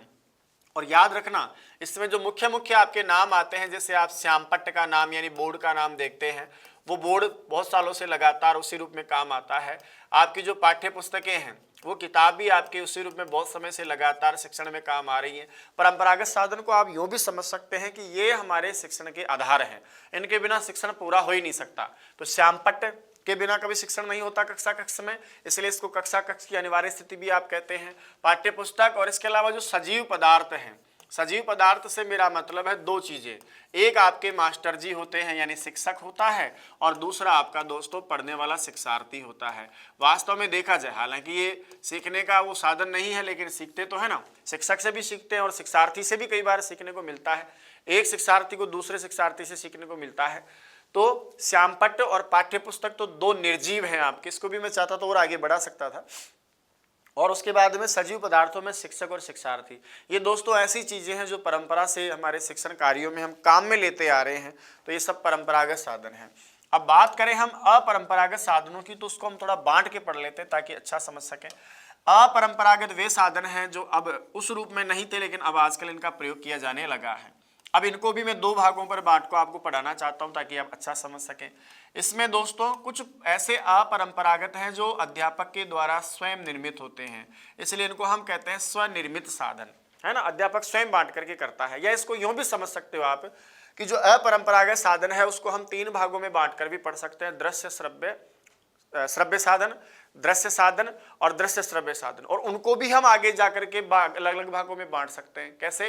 कि कुछ तो स्वनिर्मित साधन होते हैं और कुछ आपके कैसे होते हैं, वैज्ञानिक उपकरण भी होते हैं। तो कैसे भी आप जिसे भी बांटना चाहो, यहाँ स्वनिर्मित करके भी हम दृश्य श्रव्य साधनों में बांट सकते हैं, और यहाँ पर भी हम वैज्ञानिक उपकरण करके भी दृश्य श्रव्य साधनों में बांट सकते हैं, समझ रहे हैं हम। या फिर इसको हम दृश्य श्रव्य साधन को ही आगे 2 भाग में बांट सकते हैं, कुछ तो स्वनिर्मित होते हैं और कुछ आपके वैज्ञानिक उपकरण होते हैं। जैसा भी आप चाहें उस रूप में हम इसको समझ सकते हैं। अब यहाँ जो विभाजन किया जाएगा उसको मैं 2 प्रकार से ले लेता हूँ। एक तो आपके होते हैं साहब स्वनिर्मित साधन, और एक होते हैं आपके वैज्ञानिक उपकरण। दोनों ही रूपों में आप इनका प्रयोग कर सकते हैं, या फिर इसको आप दृश्य श्रव्य साधन ऐसा बांट करके भी आगे 2 भागों में बांट सकते हो, समझ रहे हो आप। तो अपरंपरागत साधन वास्तव में कौन है, चलो काम करते हैं, इसको यही बांट देते हैं। ये है आपके दृश्य श्रव्य साधन। कौन? दृश्य श्रव्य साधन। अब दृश्य श्रव्य जितने भी साधन हैं उन साधनों को फिर हम आगे इस प्रकार और बांट लेते हैं, ठीक है, ये सही रहेगा। तो परंपरागत साधनों में श्यामपट्ट, पाठ्य पुस्तक और सजीव पदार्थ यानी शिक्षक शिक्षार्थी काम में आते हैं। अपरंपरागत साधन वो हैं जिनको हम दृश्य श्रव्य साधनों के नाम से आजकल जानते हैं, और ये 2 प्रकार से काम में लिए जाते हैं। यानी दृश्य श्रव्य साधन आपके दो प्रकार से काम में लिए जाते हैं। कुछ ऐसे होते हैं जिनका निर्माण शिक्षक स्वयं करता है, जैसे चार्ट बना के ले आया, जैसे चित्र बना के ले आया, जैसे मॉडल यानी प्रतिरूप जिसको आप लोग बोलते हैं वो बना के ले आया। ये वो साधन है जो शिक्षक स्वयं बना लेता है। कोई कार्टून बना के ले आया, इस प्रकार की ऐसी सामग्री जो शिक्षक स्वयं बना कर लेता है आजकल वो अपरंपरागत यानी नवीन सामग्री है, और दृश्य श्रव्य साधनों में वो स्वनिर्मित सामग्री कहलाती है। लेकिन इसी दृश्य श्रव्य साधनों में यानी अपरंपरागत जो साधन है आपके, उसमें कुछ ऐसी भी विशेष सामग्री होती है जिसमें वैज्ञानिक उपकरण आते हैं, अर्थात ये मास्टर जी बेचारा स्वयं नहीं बना सकता, इंजीनियर आदि के द्वारा ये निर्मित होते हैं। अध्यापक तो केवल इनका कक्षा कक्ष में ला करके प्रयोग कर लेता है। और वो सारे वैज्ञानिक उपकरण जो आजकल आप काम में लेते हैं, जैसे आप आकाशवाणी यानी रेडियो काम में लेते हैं, इसी प्रकार से आप दूरदर्शन यानी टीवी काम में लेते हैं। इतना ही नहीं, आजकल तो दुनिया पता नहीं कहाँ कहाँ बढ़ गई है। आप सबको पता है कि डायस्कोप, एपिडायस्कोप, एपिस्कोप, जादुई लालटेन जिसको आप बोलते हैं, सबसे पहला जो है जादुई लालटेन, ये आपकी लालटेन भी क्या है, मास्टर जी थोड़े ना बना के लाएंगे बेचारे।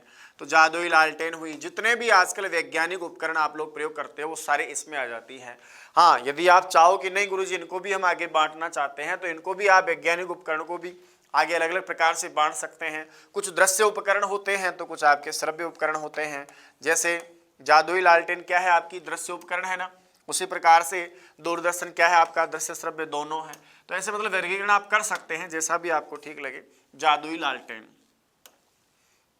जादुई लालटेन, ठीक है। तो जादुई लालटेन क्या है, ये आपका दृश्य साधन है। दूरदर्शन क्या है, दृश्य श्रव्य दोनों साधन है।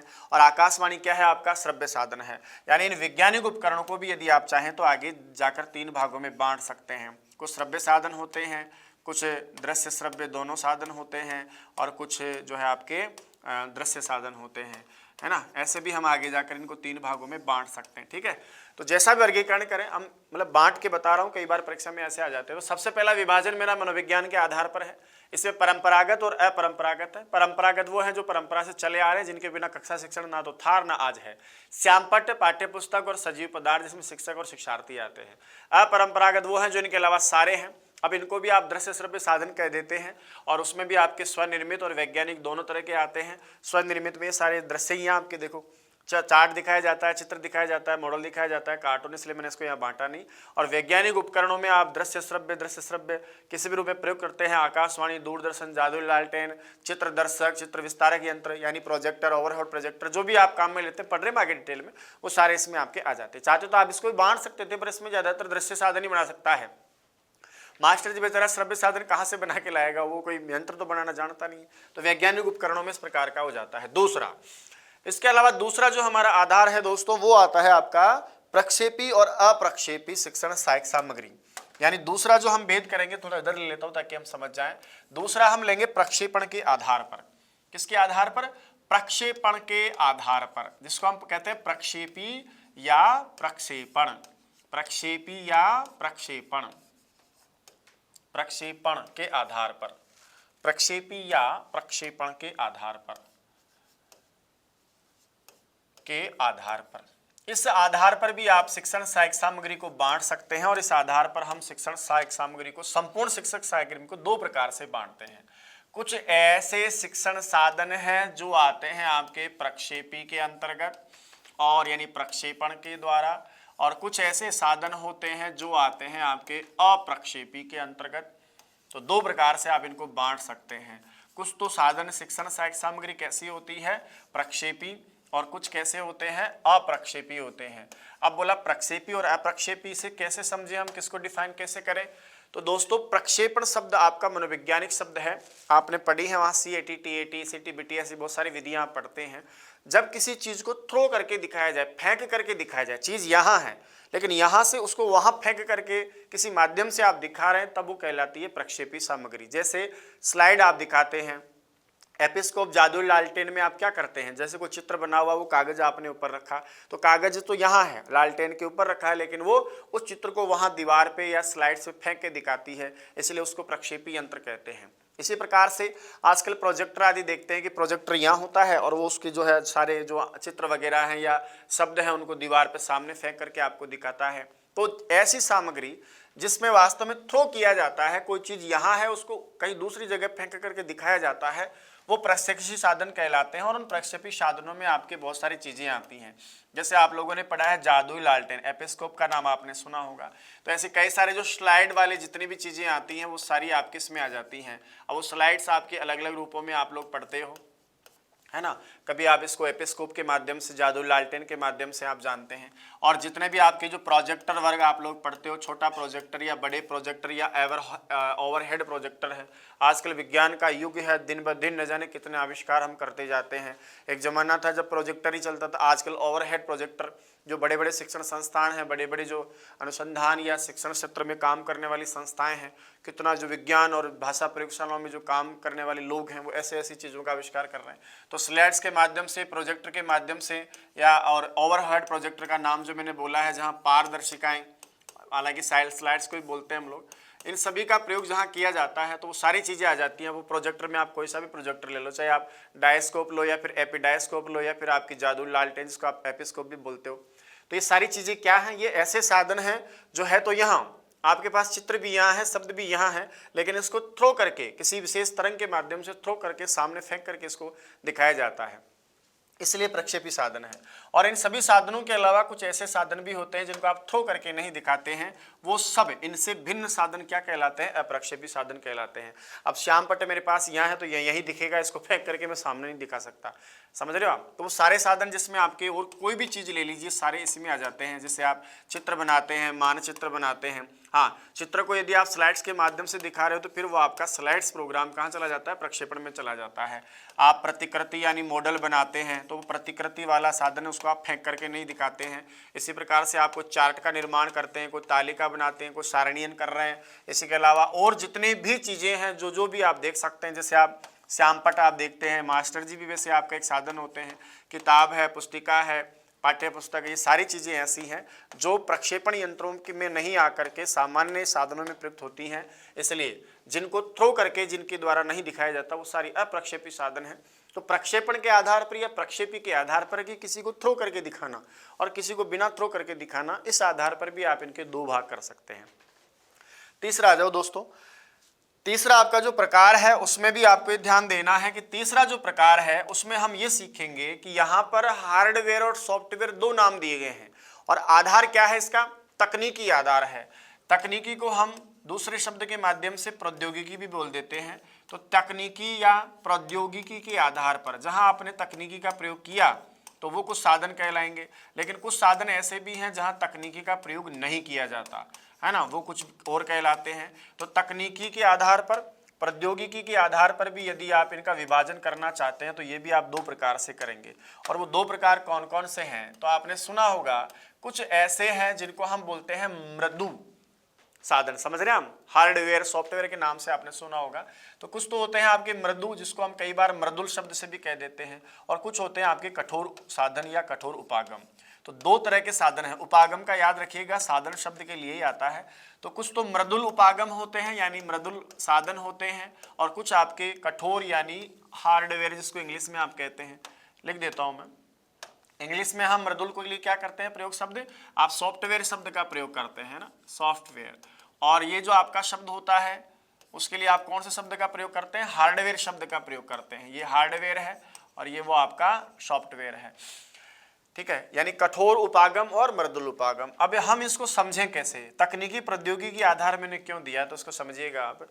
जब कोई ऐसा साधन जिसका निर्माण अध्यापक स्वयं कर सकता है, जिसके लिए किसी विशेष तकनीक प्रौद्योगिकी का आपको आवश्यकता नहीं पड़े, तो अध्यापक द्वारा स्वनिर्मित जो आपके साधन है वो तो कहलाते हैं मृदुल उपागम या मृदुल उपागम साधन। क्या लिखेंगे हम कि शिक्षक द्वारा स्वनिर्मित, अध्यापक द्वारा स्वनिर्मित, जिसको बनाने के लिए विशेष किसी तकनीक की आवश्यकता नहीं होती है, वो तो क्या कहलाते हैं, सारे साधन आपके मृदु उपागम के साधन या मृदु साधन कहलाते हैं, ठीक है। लेकिन कुछ ऐसे भी हैं जिनको मास्टर जी बेचारे स्वयं नहीं बना सकते, बल्कि विशेष तकनीक द्वारा, किसके द्वारा, तकनीक द्वारा, किसी इंजीनियर आदि के द्वारा जो तैयार किए जाते हैं, किसी इंजीनियर आदि के द्वारा निर्मित जो आपके साधन होते हैं वो आपके साधन कहलाते हैं कठोरुपागम। निर्मित जो आपके साधन है वो कहलाते हैं कठोरुपागम। ठीक है, तो ये हार्डवेयर कंप्यूटर वाला नहीं है कि अंदर का प्रोसेसिंग है वो मृदु है ना, सॉफ्टवेयर है, और बाहर का जो प्रोसेसिंग है वो आपका हार्डवेयर है, ऐसा इसमें नहीं होता भैया, ध्यान रखिए इस बात का। अब कौन कौन से ऐसे साधन हैं जिनको मास्टर जी बेचारे स्वयं बना सकते हैं, इसकी भी हम चर्चा कर लेते हैं, देख लेते हैं। जैसे उदाहरण के लिए मैं आपसे कह रहा था बार बार कि जैसे चित्र है तो चित्र मास्टर जी बना सकते हैं, मॉडल प्रतिकृति या प्रतिरूप जिसको आप बोलते हो वो मास्टर जी बना सकते हैं, कोई कार्टून है, सारणी है, ये सारी चीज़ें जिनको अध्यापक जी बना सकते हैं वो सब क्या है, मृदुल उपागम में आते हैं, सॉफ्टवेयर में आते हैं। लेकिन कुछ ऐसी चीज़ें हैं जिसमें तकनीकी की आवश्यकता है। अब आप अध्यापक से कह दो कि आप संगणक यंत्र बना दीजिए तो मास्टर जी बेचारा कैसे लगेगा, इसके लिए कोई तकनीकी ज्ञान या विशेष किसी इंजीनियर की आवश्यकता होती है। इसी प्रकार से आपका रेडियो है, आकाशवाणी है, तो ये भी आपका इस प्रकार का यंत्र है। प्रोजेक्टर के जितने भी कार्यक्रम आपके होते हैं वो सारे के सारे प्रोजेक्टर वाली चीज़ें भी आपकी क्या होती हैं, तकनीकी ज्ञान आधारित होती है। स्लाइड्स हो, चाहे जादुई लालटेन हो, चाहे प्रोजेक्टर हो, ओवरहेड प्रोजेक्टर हो, कुछ भी हो, तो ये सारी चीज़ें ऐसी होती हैं जहाँ पर तकनीकी की आवश्यकता पड़ती है। तो तकनीकी के आधार पर, प्रौद्योगिकी के आधार पर भी आप हार्डवेयर और सॉफ्टवेयर सीधा समझो मास्टर जी बना सकते हैं, तो फिर वो सॉफ्टवेयर है यानी मृदुल उपागम है, और मास्टर जी नहीं बना सकते इसका मतलब फिर वो हार्डवेयर है जहाँ पर आपको तकनीकी की आवश्यकता पड़ती है। पहले आपने जो पढ़े हैं प्रक्षेपी और अप्रक्षेपी के आधार पर, तो आपने यहाँ पर भी दो ही वर्गीकरण किए हैं। कितने प्रकार पढ़े हैं आपने, दो प्रकार पढ़े हैं कि भैया जिसको थ्रोप करके दिखाया जा सके स्लाइड्स के माध्यम से, पारदर्शिकाओं के माध्यम से, वो तो प्रक्षेपी साधन है, जिनको नहीं कर सकते वो अप्रक्षेपी साधन है। इससे पहले भी आपने परंपरागत और अपरंपरागत दो रूप से आपने पढ़ा है। इसके बाद लास्ट वर्गीकरण में जो करता हूं आजकल, सर्वमान्य जो वर्गीकरण है आपका, जिसको सब लोग स्वीकार करते हैं, और वो आपका चौथा वर्गीकरण है जिसको हम कहते हैं ज्ञानेंद्रियों के आधार पर, है ना। किसके आधार पर, ज्ञानेंद्रियों के आधार पर वर्गीकरण, ज्ञानेंद्रियों के आधार पर वर्गीकरण। और ये वर्गीकरण जो किया गया है वो कितने प्रकार से किया गया है, 3 प्रकार से। और याद रखिएगा ये सर्वमान्य वर्गीकरण है, सब लोगों ने जहां तक है इसी को वर्गीकरण को मान्यता प्रदान की है। तो ज्ञानेंद्रियों का मतलब जिन इंद्रियों के द्वारा ज्ञान ग्रहण किया जाता है, जिन जिन इंद्रियों के द्वारा जिस जिस रूप में ज्ञान ग्रहण किया जाता है, शिक्षण सहायक सामग्री का प्रयोग करने पर बच्चा जिस रूप में ग्रहण करता है, उन सभी सामग्रियों को इन 3 भागों में विभाजित किया गया है। चलिए यहाँ थोड़ा हम डिटेल में समझने का प्रयास करते हैं, थोड़ा समझने का प्रयास करते हैं कि वो वर्गीकरण 3 प्रकार से कैसे किया जाएगा। ठीक है, चलिए साहब, ये जो आपका वर्गीकरण है ये 3 प्रकार से आपने किया है। सबसे पहला जो नाम है वो आपका हो जाएगा कि जो सबसे पहले कुछ ऐसे साधन है जिनको हम देख करके समझते हैं, यानी जिसका संबंध किससे हो, देखने से हो, और देखने का काम चक्षु इंद्रिय करती है या दर्शन इंद्रिय करती है, यानी यहाँ देख करके कुछ समझा जाता है। इसलिए इन सभी साधनों को हम कहते हैं दृश्य साधन। कैसे साधन है वो, दृश्य साधन है। लेकिन कुछ साधन ऐसे भी होते हैं जिनका हम ज्ञान प्रयोग सुनकर के केवल करते हैं, तो ऐसे साधन कहलाते हैं श्रव्य साधन। और कुछ साधन ऐसे भी हैं जिनको हम देख करके और सुन करके दोनों ही तरह से करते हैं, इसलिए वो दृश्य श्रव्य साधन कहलाते हैं। दोनों एक साथ काम यहाँ होता है, इसलिए दोनों इसमें आ जाते हैं। अब हम थोड़ा डिटेल में पढ़ते हैं। कहते हैं साहब जो दृश्य साधन है, यानी जो दृश्य साधन, दृश्य उपकरण, दृश्य सहायक सामग्री कहलाती है, उसको हम क्या समझें, तो याद रखिएगा यहाँ पर जो ज्ञान ग्रहण किया जाता है वो कैसे किया जाता है, देखकर ग्रहण किया जाता है, और इसका जो संबंध पाया जाएगा वो दर्शन इंद्रिय से पाया जाएगा। अब आप समझेंगे साहब दर्शन इंद्रिय का मतलब क्या हुआ, तो आप सब जानते हैं कि दर्शन इंद्रिय कौन है, आपकी आंख है, जिसको हम क्या बोल सकते हैं, चक्षु बोल सकते हैं। ठीक है, और ये सर्वाधिक श्रेष्ठ है, यानी इसको सर्वश्रेष्ठ भी आप कह सकते हैं इन तीनों प्रकार के साधनों में। वैसे इसको नहीं कहेंगे ना, इसको कहेंगे, दूसरे नंबर पे आप इसको कह सकते हैं। ठीक है, क्योंकि दृश्य श्रव्य ज्यादा कारगर होगा इससे भी ज्यादा। तो देख करके दर्शन इंद्रिय से इसका संबंध होता है, आंख से इसका संबंध होता है। जब कोई बालक देख करके ग्रहण करता है तो उसको हम दृश्य साधन कहते हैं। अब वो कौन कौन से दृश्य साधन है, तो आइए साहब हम एक एक को पढ़ लेते हैं। जैसे उदाहरण के लिए आपने श्यामपट्ट का नाम सुना है, उस श्यामपट्ट पर जो भी अध्यापक कार्यकलाप करता है वो सब हम क्या करते हैं, देख करके सीखते हैं। किताब जो है वो स्वयं बोलती थोड़े ना है, उसको भी आप केवल पढ़ सकते हैं। समाचार पत्र पत्रिकाएं ये सब क्या है, इनको भी आप केवल देख करके सीख सकते हैं। तो जितने भी पत्र पत्रिकाएं हैं ये भी आपके इसी में आती हैं। इसमें जरूरी नहीं है कि सॉफ्टवेयर ही है, हार्डवेयर भी आ सकता है। तकनीकी आधारित भी कई सारी चीज़ों का निर्माण होता है जिनको हम यहाँ कर सकते हैं। जैसे जादुई लालटेन है, स्लाइड्स हैं, वो आपका केवल दृश्य साधन होता है। क्या नाम है उसका, जादुई लालटेन। इसी प्रकार से जो भी शैक्षिक भ्रमण आप लोग करते हैं, वो शैक्षिक भ्रमण जिसको आप सरस्वती यात्राएं भी कह देते हैं, वो शैक्षिक भ्रमण वास्तव में किस श्रेणी में आता है? आपका दृश्य श्रव्य साधनों की श्रेणी में आता है। इसके अलावा जितने भी प्रोजेक्टर्स हैं आपके, चाहे वो किसी भी श्रेणी का प्रोजेक्टर हो, वो भी वास्तव में आपकी जिस श्रेणी में आता है वो आपकी दृश्य श्रेणी है। और भी बहुत सारी चीज़ें हैं जिनको हम देखते हैं, जिसके पीछे बोर्ड लगा हो, बुलेटिन बोर्ड है या फ्लेनन बोर्ड है या आपका जो चार्ट है, ऐसी बहुत सारी चीज़ें हैं जिनको सिर्फ आप देख करके ही ज्ञान कर सकते हैं। लेकिन कुछ ऐसी भी चीज़ें हैं जिनको आप सुन करके ज्ञान करते हैं। मैंने लिखा है कि वो सारे साधन जिनका श्रवण करके ज्ञान किया जाता है वो आपके श्रव्य साधन कहलाते हैं। ठीक है, यहाँ हम करेंगे साहब ज्ञान कैसे ग्रहण किया जाएगा। उत्तर देंगे हम यहाँ ज्ञान सुन करके ग्रहण करते हैं, और सुनने का संबंध जिस इंद्रिय से है उस इंद्रिय का नाम दर्शन इंद्रिय नहीं होता, उस इंद्रिय का नाम श्रवण इंद्रिय होता है। और ये श्रवण इंद्रिय का प्रोग्राम जिस इंद्रिय से होता है उसको हम बड़े प्यार से कर्ण कहते हैं, यानी इसको हम अपनी भाषा में कान कह देते हैं। तो जब सुन करके आप कोई किसी चीज का ज्ञान ग्रहण कर रहे हैं तो वो आपका श्रव्य साधन कहलाता है। इस श्रव्य साधन की श्रृंखला में, इसमें श्रव्य साधन की श्रृंखला में ऐसे कई सारे साधन हैं जिनका प्रयोग हम केवल सुन करके ज्ञान ग्रहण करने में करते हैं। जैसे आपने रेडियो का नाम सुना है, जिसको हम हमारी भाषा में आकाशवाणी कहते हैं। इस आकाशवाणी के द्वारा हम सुन करके ही ग्रहण करते हैं। इसके अलावा आपने टेप रिकॉर्डर का नाम, ध्वनि अभिलेख यंत्र का नाम सुना होगा, जहां पर हम क्या करते हैं, वॉइस रिकॉर्ड करके और फिर दोबारा उसको सुन करके अपना कार्यक्रम करते हैं। इसके अलावा आपने लिंगवा फोन, जो लिंगवा लेब आदि में काम आते हैं, हम पढ़ेंगे, इनके बारे में चर्चा करेंगे। लिंगवा फोन, या जिसको हम एक आता है आपका ग्रामोफोन, जो पहले का मॉडल है। तो ये सारे साधन ऐसे हैं। याद रखिएगा, दो चीजें मैं आपको और बता देना चाहता हूँ। जिसके पीछे बोर्ड लगा हो, फ्लेनल बोर्ड हो चाहे दूसरा कोई सा भी बोर्ड हो, तो बोर्ड हमेशा दृश्य साधन में आता है। जब भी कोई बोर्ड शब्द आ जाए ना आपके, बोर्ड किसी के भी पीछे आ जाए, बोर्ड, ब्लैक बोर्ड, तो बोर्ड मतलब है कि वो कोई ऐसा लगाने का साधन है जिस पर कुछ लगा करके, यानी जैसे श्याम पट्टा है तो इस पर कुछ लिख करके दिखाया जाता है, तो वो सारे दृश्य साधन होते हैं। इसी प्रकार से याद रखिए, जिसके पीछे फोन आ जाता हो, तो फोन चाहे किसी भी फोन हो, फोन कॉल्स का फोन हो चाहे कोई सा भी फोन हो, हाँ ये जो फोन है ना एंड्रॉइड आ रहा है, इसको एंड्रॉइड फोन कहते हैं, वो आपका इसमें आ सकता है। तो वो सारे के सारे आपके किस में आते हैं? श्रव्य में आते हैं। अच्छी जानकारी, ध्यान रखिएगा इसको, व्यावहारिक बात है। उसके बाद में आते हैं दृश्य श्रव्य साधन।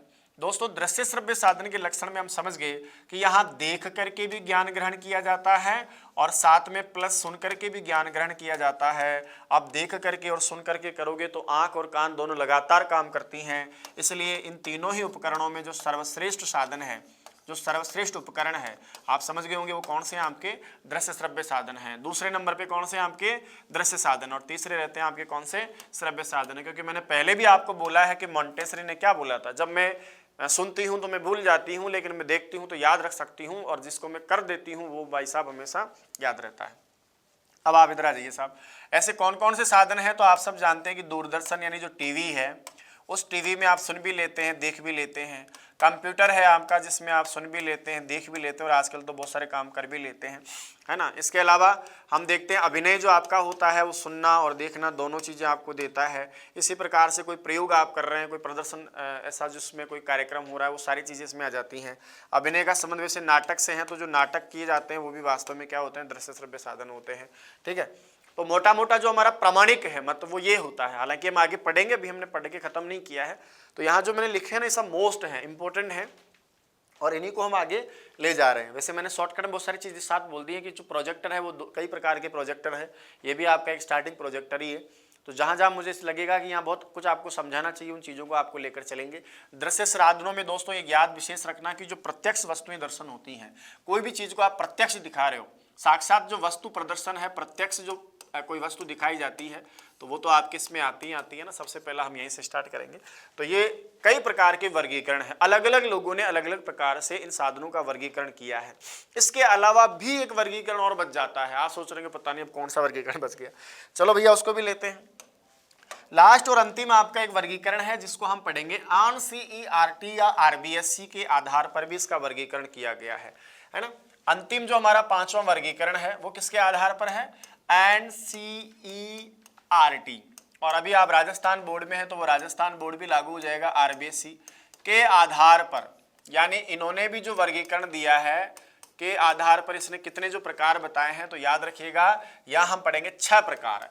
एनसीईआरटी ने कक्षा शिक्षण के दौरान जितनी भी शिक्षण सहायक सामग्रियों का प्रयोग आप करते हैं, उन सभी शिक्षण सहायक सामग्रियों को उन्होंने 6 प्रकार से बताने का प्रयास किया है। अब तक तो हम देख रहे थे साहब मनोविज्ञान के आधार पर देख रहे थे, प्रक्षेपण के आधार पर देख रहे थे, तकनीकी और बिना तकनीकी के आधार पर देख रहे थे, ज्ञानेंद्रियों के आधार पर देख रहे थे। लेकिन 5वां जो कार्यक्रम है उसमें हम ये देखेंगे कि एनसीईआरटी आरबीएसई में जो आपने बांटा है वो कितने प्रकार से बताया है। पूरी सामग्रियों को 6 प्रकार से उन्होंने बांट के बताया है। अब कौन कौन सी वो 6 सामग्रियां हैं, क्रमशः आपको नाम भी याद रखने, क्योंकि परीक्षा में किसी भी साधन का नाम देकर आपसे पूछ सकता है कि बताइए एनसीईआरटी के आधार पर जो वर्गीकरण किया गया उसमें कौन सा नहीं है। सबसे जो पहला वर्गीकरण में सबसे पहला जो नाम एनसीईआरटी द्वारा लिया गया है उसमें सामग्री का नाम है ग्राफिक्स सामग्री। क्या है? ग्राफिक्स सामग्री, ग्राफिक्स सामग्री।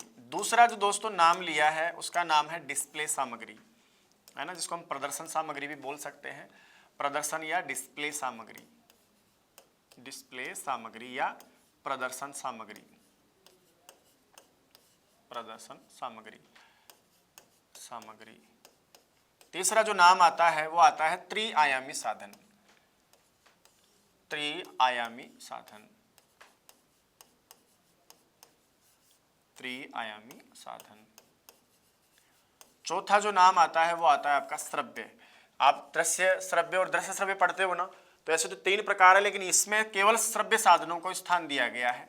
कौन से साधन है? आपके श्रव्य साधन। उसके बाद है दोस्तों आपके नंबर 5 पर प्रक्षेपी साधन। कौन से? प्रक्षेपी साधन। और एक लास्ट में जो 6ठे नंबर पे रखा है वो है क्रिया साधन। प्रक्रिया भी कह सकते हैं आप इसको, क्रिया या प्रक्रिया जो भी है एक ही बात है, क्रिया या प्रक्रिया साधन।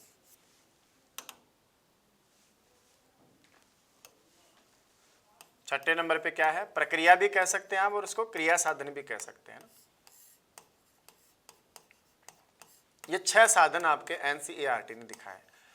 अब ये कैसे कैसे बांटे हैं तो हमने अलग अलग तो सबको पढ़ लिया है, लेकिन एनसीईआरटी का जो वर्गीकरण है वो अलग ही है। हम लोग जो सर्वमान्य वर्गीकरण देते हैं वो आपका कौन सा है? दृश्य श्रव्य और दृश्य श्रव्य। 4 प्रकार के वर्गीकरण पहले ही मैंने आपको बता दिए हैं, लेकिन इसको भी आप ध्यान में रखें कि एनसीईआरटी के अनुसार कि हमारे कितने प्रकार के दृश्य श्रव्य सामग्रियां दिखाई गई हैं या सहायक सामग्रियां दिखाई गई हैं, तो हम कहेंगे 6 प्रकार से। पहला है ग्राफिक्स सामग्री। ग्राफिक्स का मतलब होता है दोस्तों जिस पर आप ग्राफ करके कुछ बना करके दिखाते हैं। आप जब कोई चीज या किसी भी चीज को, अमूर्त चीज को या किसी भी विशेष विचार को, सूक्ष्म विचार को जब किसी पर बना करके आप दिखाते हैं, स्वनिर्मित होता है, आप बनाते हैं इसको, तो वो आपकी ग्राफिक्स सामग्री होती है। जैसे उदाहरण के लिए हम यहाँ पढ़ते हैं, जैसे आपने नाम सुना है चित्र, तो चित्र भी क्या है? ग्राफ है, मतलब कुछ बनाया जाता है, कुछ पेंटिंग्स टाइप किया जाता है। इसी प्रकार से चित्र के अलावा जैसे आप कार्टून बनाते हैं तो कार्टून भी क्या है? आपके ग्राफिक्स हैं। इसी प्रकार से आप जैसे चार्ट बनाते हैं वो भी क्या है? ग्राफिक्स हैं आपके। कॉमिक्स का नाम सुना होगा आपने, कॉमिक्स आदि जो चलते हैं जिसमें सुपरमैन आदि की कहानियां चलती हैं, विक्रम बेताल की कहानियां चलती हैं, ये भी क्या है? कॉमिक्स हैं। तो जब हम कोई कागज पर रंग स्याही लेकर, पेन आदि लेकर के कुछ बनाते हैं, कुछ उकेरते हैं, तो वो है ग्राफिक्स कहलाती है। डिस्प्ले सामग्री किसे कहते हैं? डिस्प्ले सामग्री का दूसरा नाम मैंने प्रदर्शन सामग्री दिया है। याद रखिएगा, जिस पर हम कुछ चीजें लगा करके या बना करके दिखा सकते हैं। ये तो है कुछ बना करके, चित्रों के माध्यम से, कार्टून के माध्यम से, कॉमिक्स के माध्यम से ये सब बनाया जाता है और इसमें रंगों का प्रयोग, पेन का प्रयोग, स्याही का प्रयोग किया जाता है। डिस्प्ले सामग्री का मतलब या प्रदर्शन सामग्री का मतलब है जिसकी सहायता से कुछ दिखाया जाता है। जैसे श्याम पट्ट पर ये सब चार्ट देखो मैंने दिखाया आपको, ये क्या? डिस्प्ले सामग्री है, प्रदर्शन है। इसके माध्यम से कुछ दिखाया जाता है, कुछ दिखाने का प्रयास किया जाता है। तो एक तो आपका कौन सा माध्यम हो गया? श्याम पट्ट हो गया। इसके अलावा जैसे आप लोग नाम सुनेंगे फ्लेनल बोर्ड का नाम, है ना, फ्लेनल बोर्ड आप लोग नाम सुने होंगे, पढ़ेंगे, हम आगे चर्चा भी करेंगे, जिस पर कई प्रकार के चित्र लगा करके दिखाए जाते हैं, जिसको फ्लालेन बोर्ड भी आप लोग कह देते हैं। बुलेटिन बोर्ड, कोई मान लीजिए सामान्य कोई विद्यालय वातावरण में कोई चीज करनी हो, कोई अभिव्यक्ति करवानी हो तो बच्चों की या चित्र दिखाने हैं, तो कादी के खुरदरी बोर्ड पर आप लोग ये भी काम करते हो, बुलेटिन बोर्ड भी इसमें आता है। तो बुलेटिन बोर्ड या श्यामपट्ट या ये सब चीजें क्या है आपकी? ये ऐसे साधन है जिस पर कुछ लगा करके, जैसे मैं यहाँ चित्र एक छपा देता है, ऐसे फिर कागज का एक चित्र यहाँ लगा देता, फिर यहाँ लगा देता, तो इसका आधार क्या है, ये श्यामपट्ट हो गया। मैं इस श्यामपट्ट पर डायरेक्ट चित्र बना रहा हूँ तो ये आधार हो गया दिखाने का। तो जिस सामग्री की सहायता से कुछ दिखाया जाता है, जिस पर कुछ लगा दिया जाता है, हम पढ़ेंगे, इनकी विस्तार से चर्चा भी करेंगे कि स्कूलों में जैसे कोई सूचना पट नहीं होता आपका, तो उसको हम बच्चों को कोई मैसेज देना चाहते हैं तो उसके लिए आप क्या करते हो, फ्लैनल बोर्ड पे कोई चित्र वगैरह या कोई बात है, कोई संदेश, उसको लगाकर पिन से अटैच कर देते हैं, तो वो आसमान में नहीं लहराती है, वो उस बोर्ड के ऊपर आधार बना करके आप दिखाते हैं। जैसे मान लीजिए मैं लकड़ी का गत्ता ले आता है ना, और ये लकड़ी का गत्ता, उस पर एक चित्र, दो चित्र, आम की पत्ती का चित्र है, किसी और का चित्र है, तो ये सब क्या है, ये सब ऐसे साधन है जिनकी सहायता से, इनके माध्यम से, इनके सहयोग से कुछ दिखाने का प्रयास किया जाता है। मैं श्यामपट्ट से आपको सब कुछ दिखा ही रहा हूँ। ये देखो, मैंने एक चार्ट बनाने का प्रयास किया है, एक सारणी बनाने का प्रयास किया, एक डायग्राम बनाया, तो इस डायग्राम को बनाने का सहयोग करता कौन है, श्यामपट्ट है। ऐसे ही फ्लैनल बोर्ड होता, उस पर मैं चिपका चिपका के कुछ दिखाता, बुलेटिन बोर्ड पर कुछ आपको दिखाता, तो ये सब डिस्प्ले सामग्रियां कहलाती हैं। एक होती है आपकी त्रिआयामी साधन, नाम से पता चल रहा है इसके 3 आयाम है। 3 आयाम का मतलब है इसको देख करके, महसूस करके, भली प्रकार से जब आप इसको देख सकते हो, जब किसी वस्तु को आप हाथ में लेकर महसूस कर सकते हो, समझ रहे हो आप, इसके चारों तरफ इसको जो है स्पर्श करके आप टच कर सकते हो, ऐसी सामग्रियां जिसके तीनों पक्ष, जिसमें क्रिया भी हो रही हो, देख भी सकते हैं, ये सब क्या कहलाती हैं, त्रिआयामी साधन कहलाती हैं। तो त्रिआयामी साधन में सबसे पहला साधन आपका आता है कठपुतली, काष्ठपुतलिका। दूसरा, जैसे कोई भी आपका वास्तविक पदार्थ है, वास्तविक यानी सजीव कोई पदार्थ, निर्जीव पदार्थ, इसको आप हाथ में देख सकते हैं, तो वो वास्तविक जो आपके पदार्थ होते हैं ना, वो भी आपके किस में आते हैं, त्रिआयामी साधनों में आते हैं, वास्तविक पदार्थ। इसके अलावा जैसे आप मॉडल बनाते हैं, उसको भी आप छूकर देख सकते हैं, चारों तरफ से देख सकते हैं, हर तरह से देख सकते हैं, इसलिए वो प्रतिमान, प्रतिरूप या जिसको आप मॉडल बोलते हैं, वो भी आपका इसमें आ जाता है। अब जो मैंने आपको बोला था कि ज्ञानेंद्रिय के आधार पर हम दृश्य साधन, श्रव्य साधन और दृश्य श्रव्य साधन बताते हैं, लेकिन हमारे एनसीईआरटी में केवल श्रव्य साधनों को ही इस रूप में वर्गीकृत करके बताया गया है। श्रव्य साधनों में उसी के समान सारे साधन आ जाते हैं, जैसे आपका रेडियो है, तो रेडियो भी किस में आता है, आपका श्रव्य साधनों में आ जाता है। इसके अलावा हमने लिंग्वाफोन सुना, हमने टेप रिकॉर्डर सुना, हमने ग्रामोफोन सुना, तो वो सारे के सारे साधन आपके यहाँ भी आ जाते हैं। लिंग्वा लेब में काम आने वाला लिंग्वाफोन आपका यहाँ आ जाता है, ग्रामोफोन आपका यहाँ आ जाता है, और एक विशेष साधन जिसको हम टेप रिकॉर्डर बोलते हैं, वो भी आपका इसी में आ जाता है।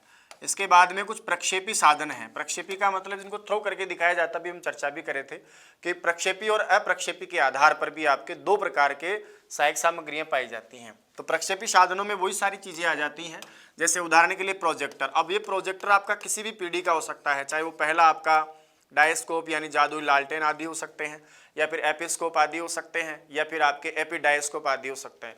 किसी भी पीढ़ी का कोई सा भी प्रोजेक्टर हो, जादुई लालटेन से लेकर के यानी स्लाइड से लेकर के आपकी पारदर्शिकाओं तक, जो भी प्रोजेक्टर आज ओवरहेड प्रोजेक्टर तक हम आ गए हैं, तो वो सारी चीजें आपके प्रक्षेपी साधनों में आ जाती हैं। इसी का जो पहला आप रूप पढ़ते हैं उसको नाम क्या लिया था हमने, जादुई लालटेन लिया था। तो एपिस्कोप हैं, एपिडायस्कोप हैं, डायस्कोप हैं, ओवरहेड प्रोजेक्टर हैं, ये सारे इसमें आ जाते हैं।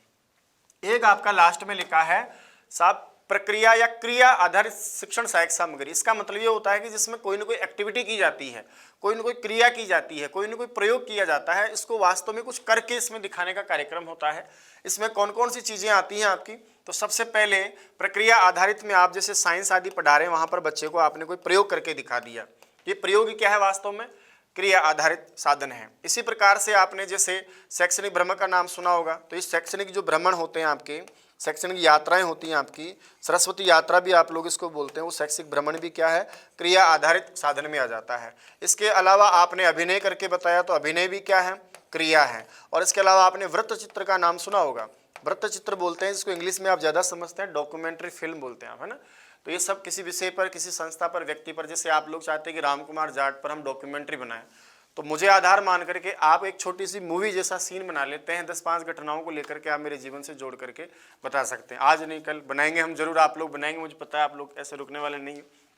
तो ऐसी डॉक्यूमेंट्री फिल्म्स या प्रयोग या अभिनय या शैक्षणिक भ्रमण आदि जितनी भी चीज़ें हैं आपकी, वो सब क्या है, क्रिया आधारित उसमें आती हैं, प्रयोग होते हैं, है ना, अभिनय करके बताया जाता है।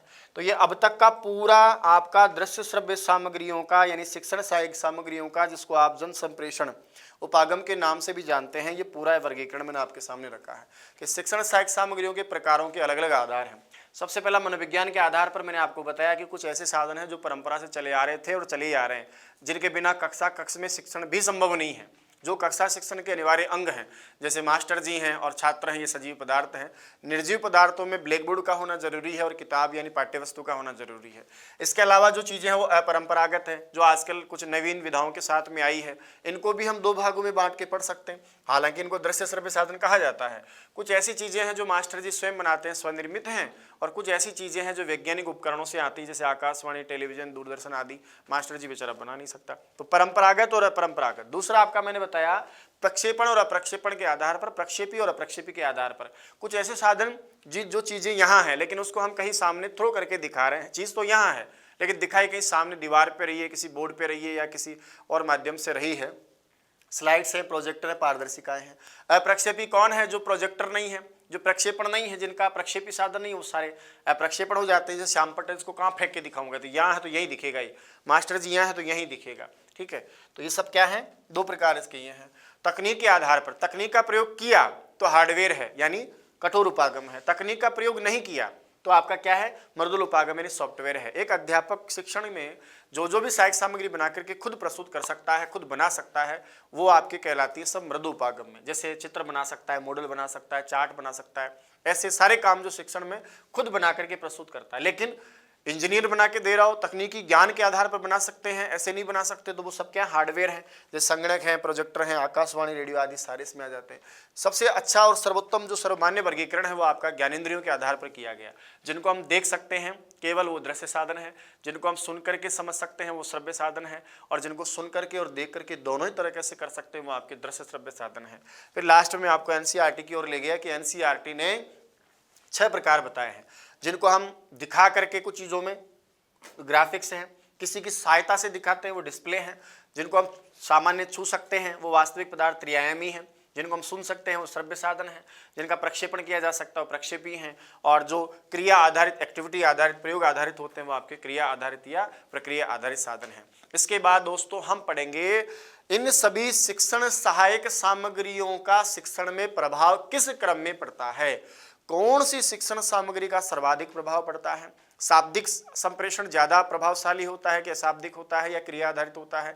किसी वस्तु को साक्षात दिखाना ज्यादा प्रभावशाली है, उसका नाम लेकर केवल सुना देना ज्यादा साक्षात प्रभावी है? यानी कि शिक्षण में जो प्रभावशीलता है, जो डेल का वर्गीकरण आप लोगों ने पढ़ा है, त्रिशंकु आधार पर डेल ने यह समझाने का प्रयास किया है कि शिक्षण में शिक्षण सहायक सामग्री का किस क्रम में, उसका एक त्रिशंकु हम पढ़ेंगे भी, जिसमें ऊपर से नीचे की ओर, नीचे से ऊपर की ओर जो है अनुभवों का वो देखा गया है। तो कैसे प्रभाव उसका पड़ता है, कौन सी शिक्षण सहायक सामग्री कितनी प्रभावशाली है, किसका ज़्यादा प्रभाव पड़ता है और किसका कम पड़ता है।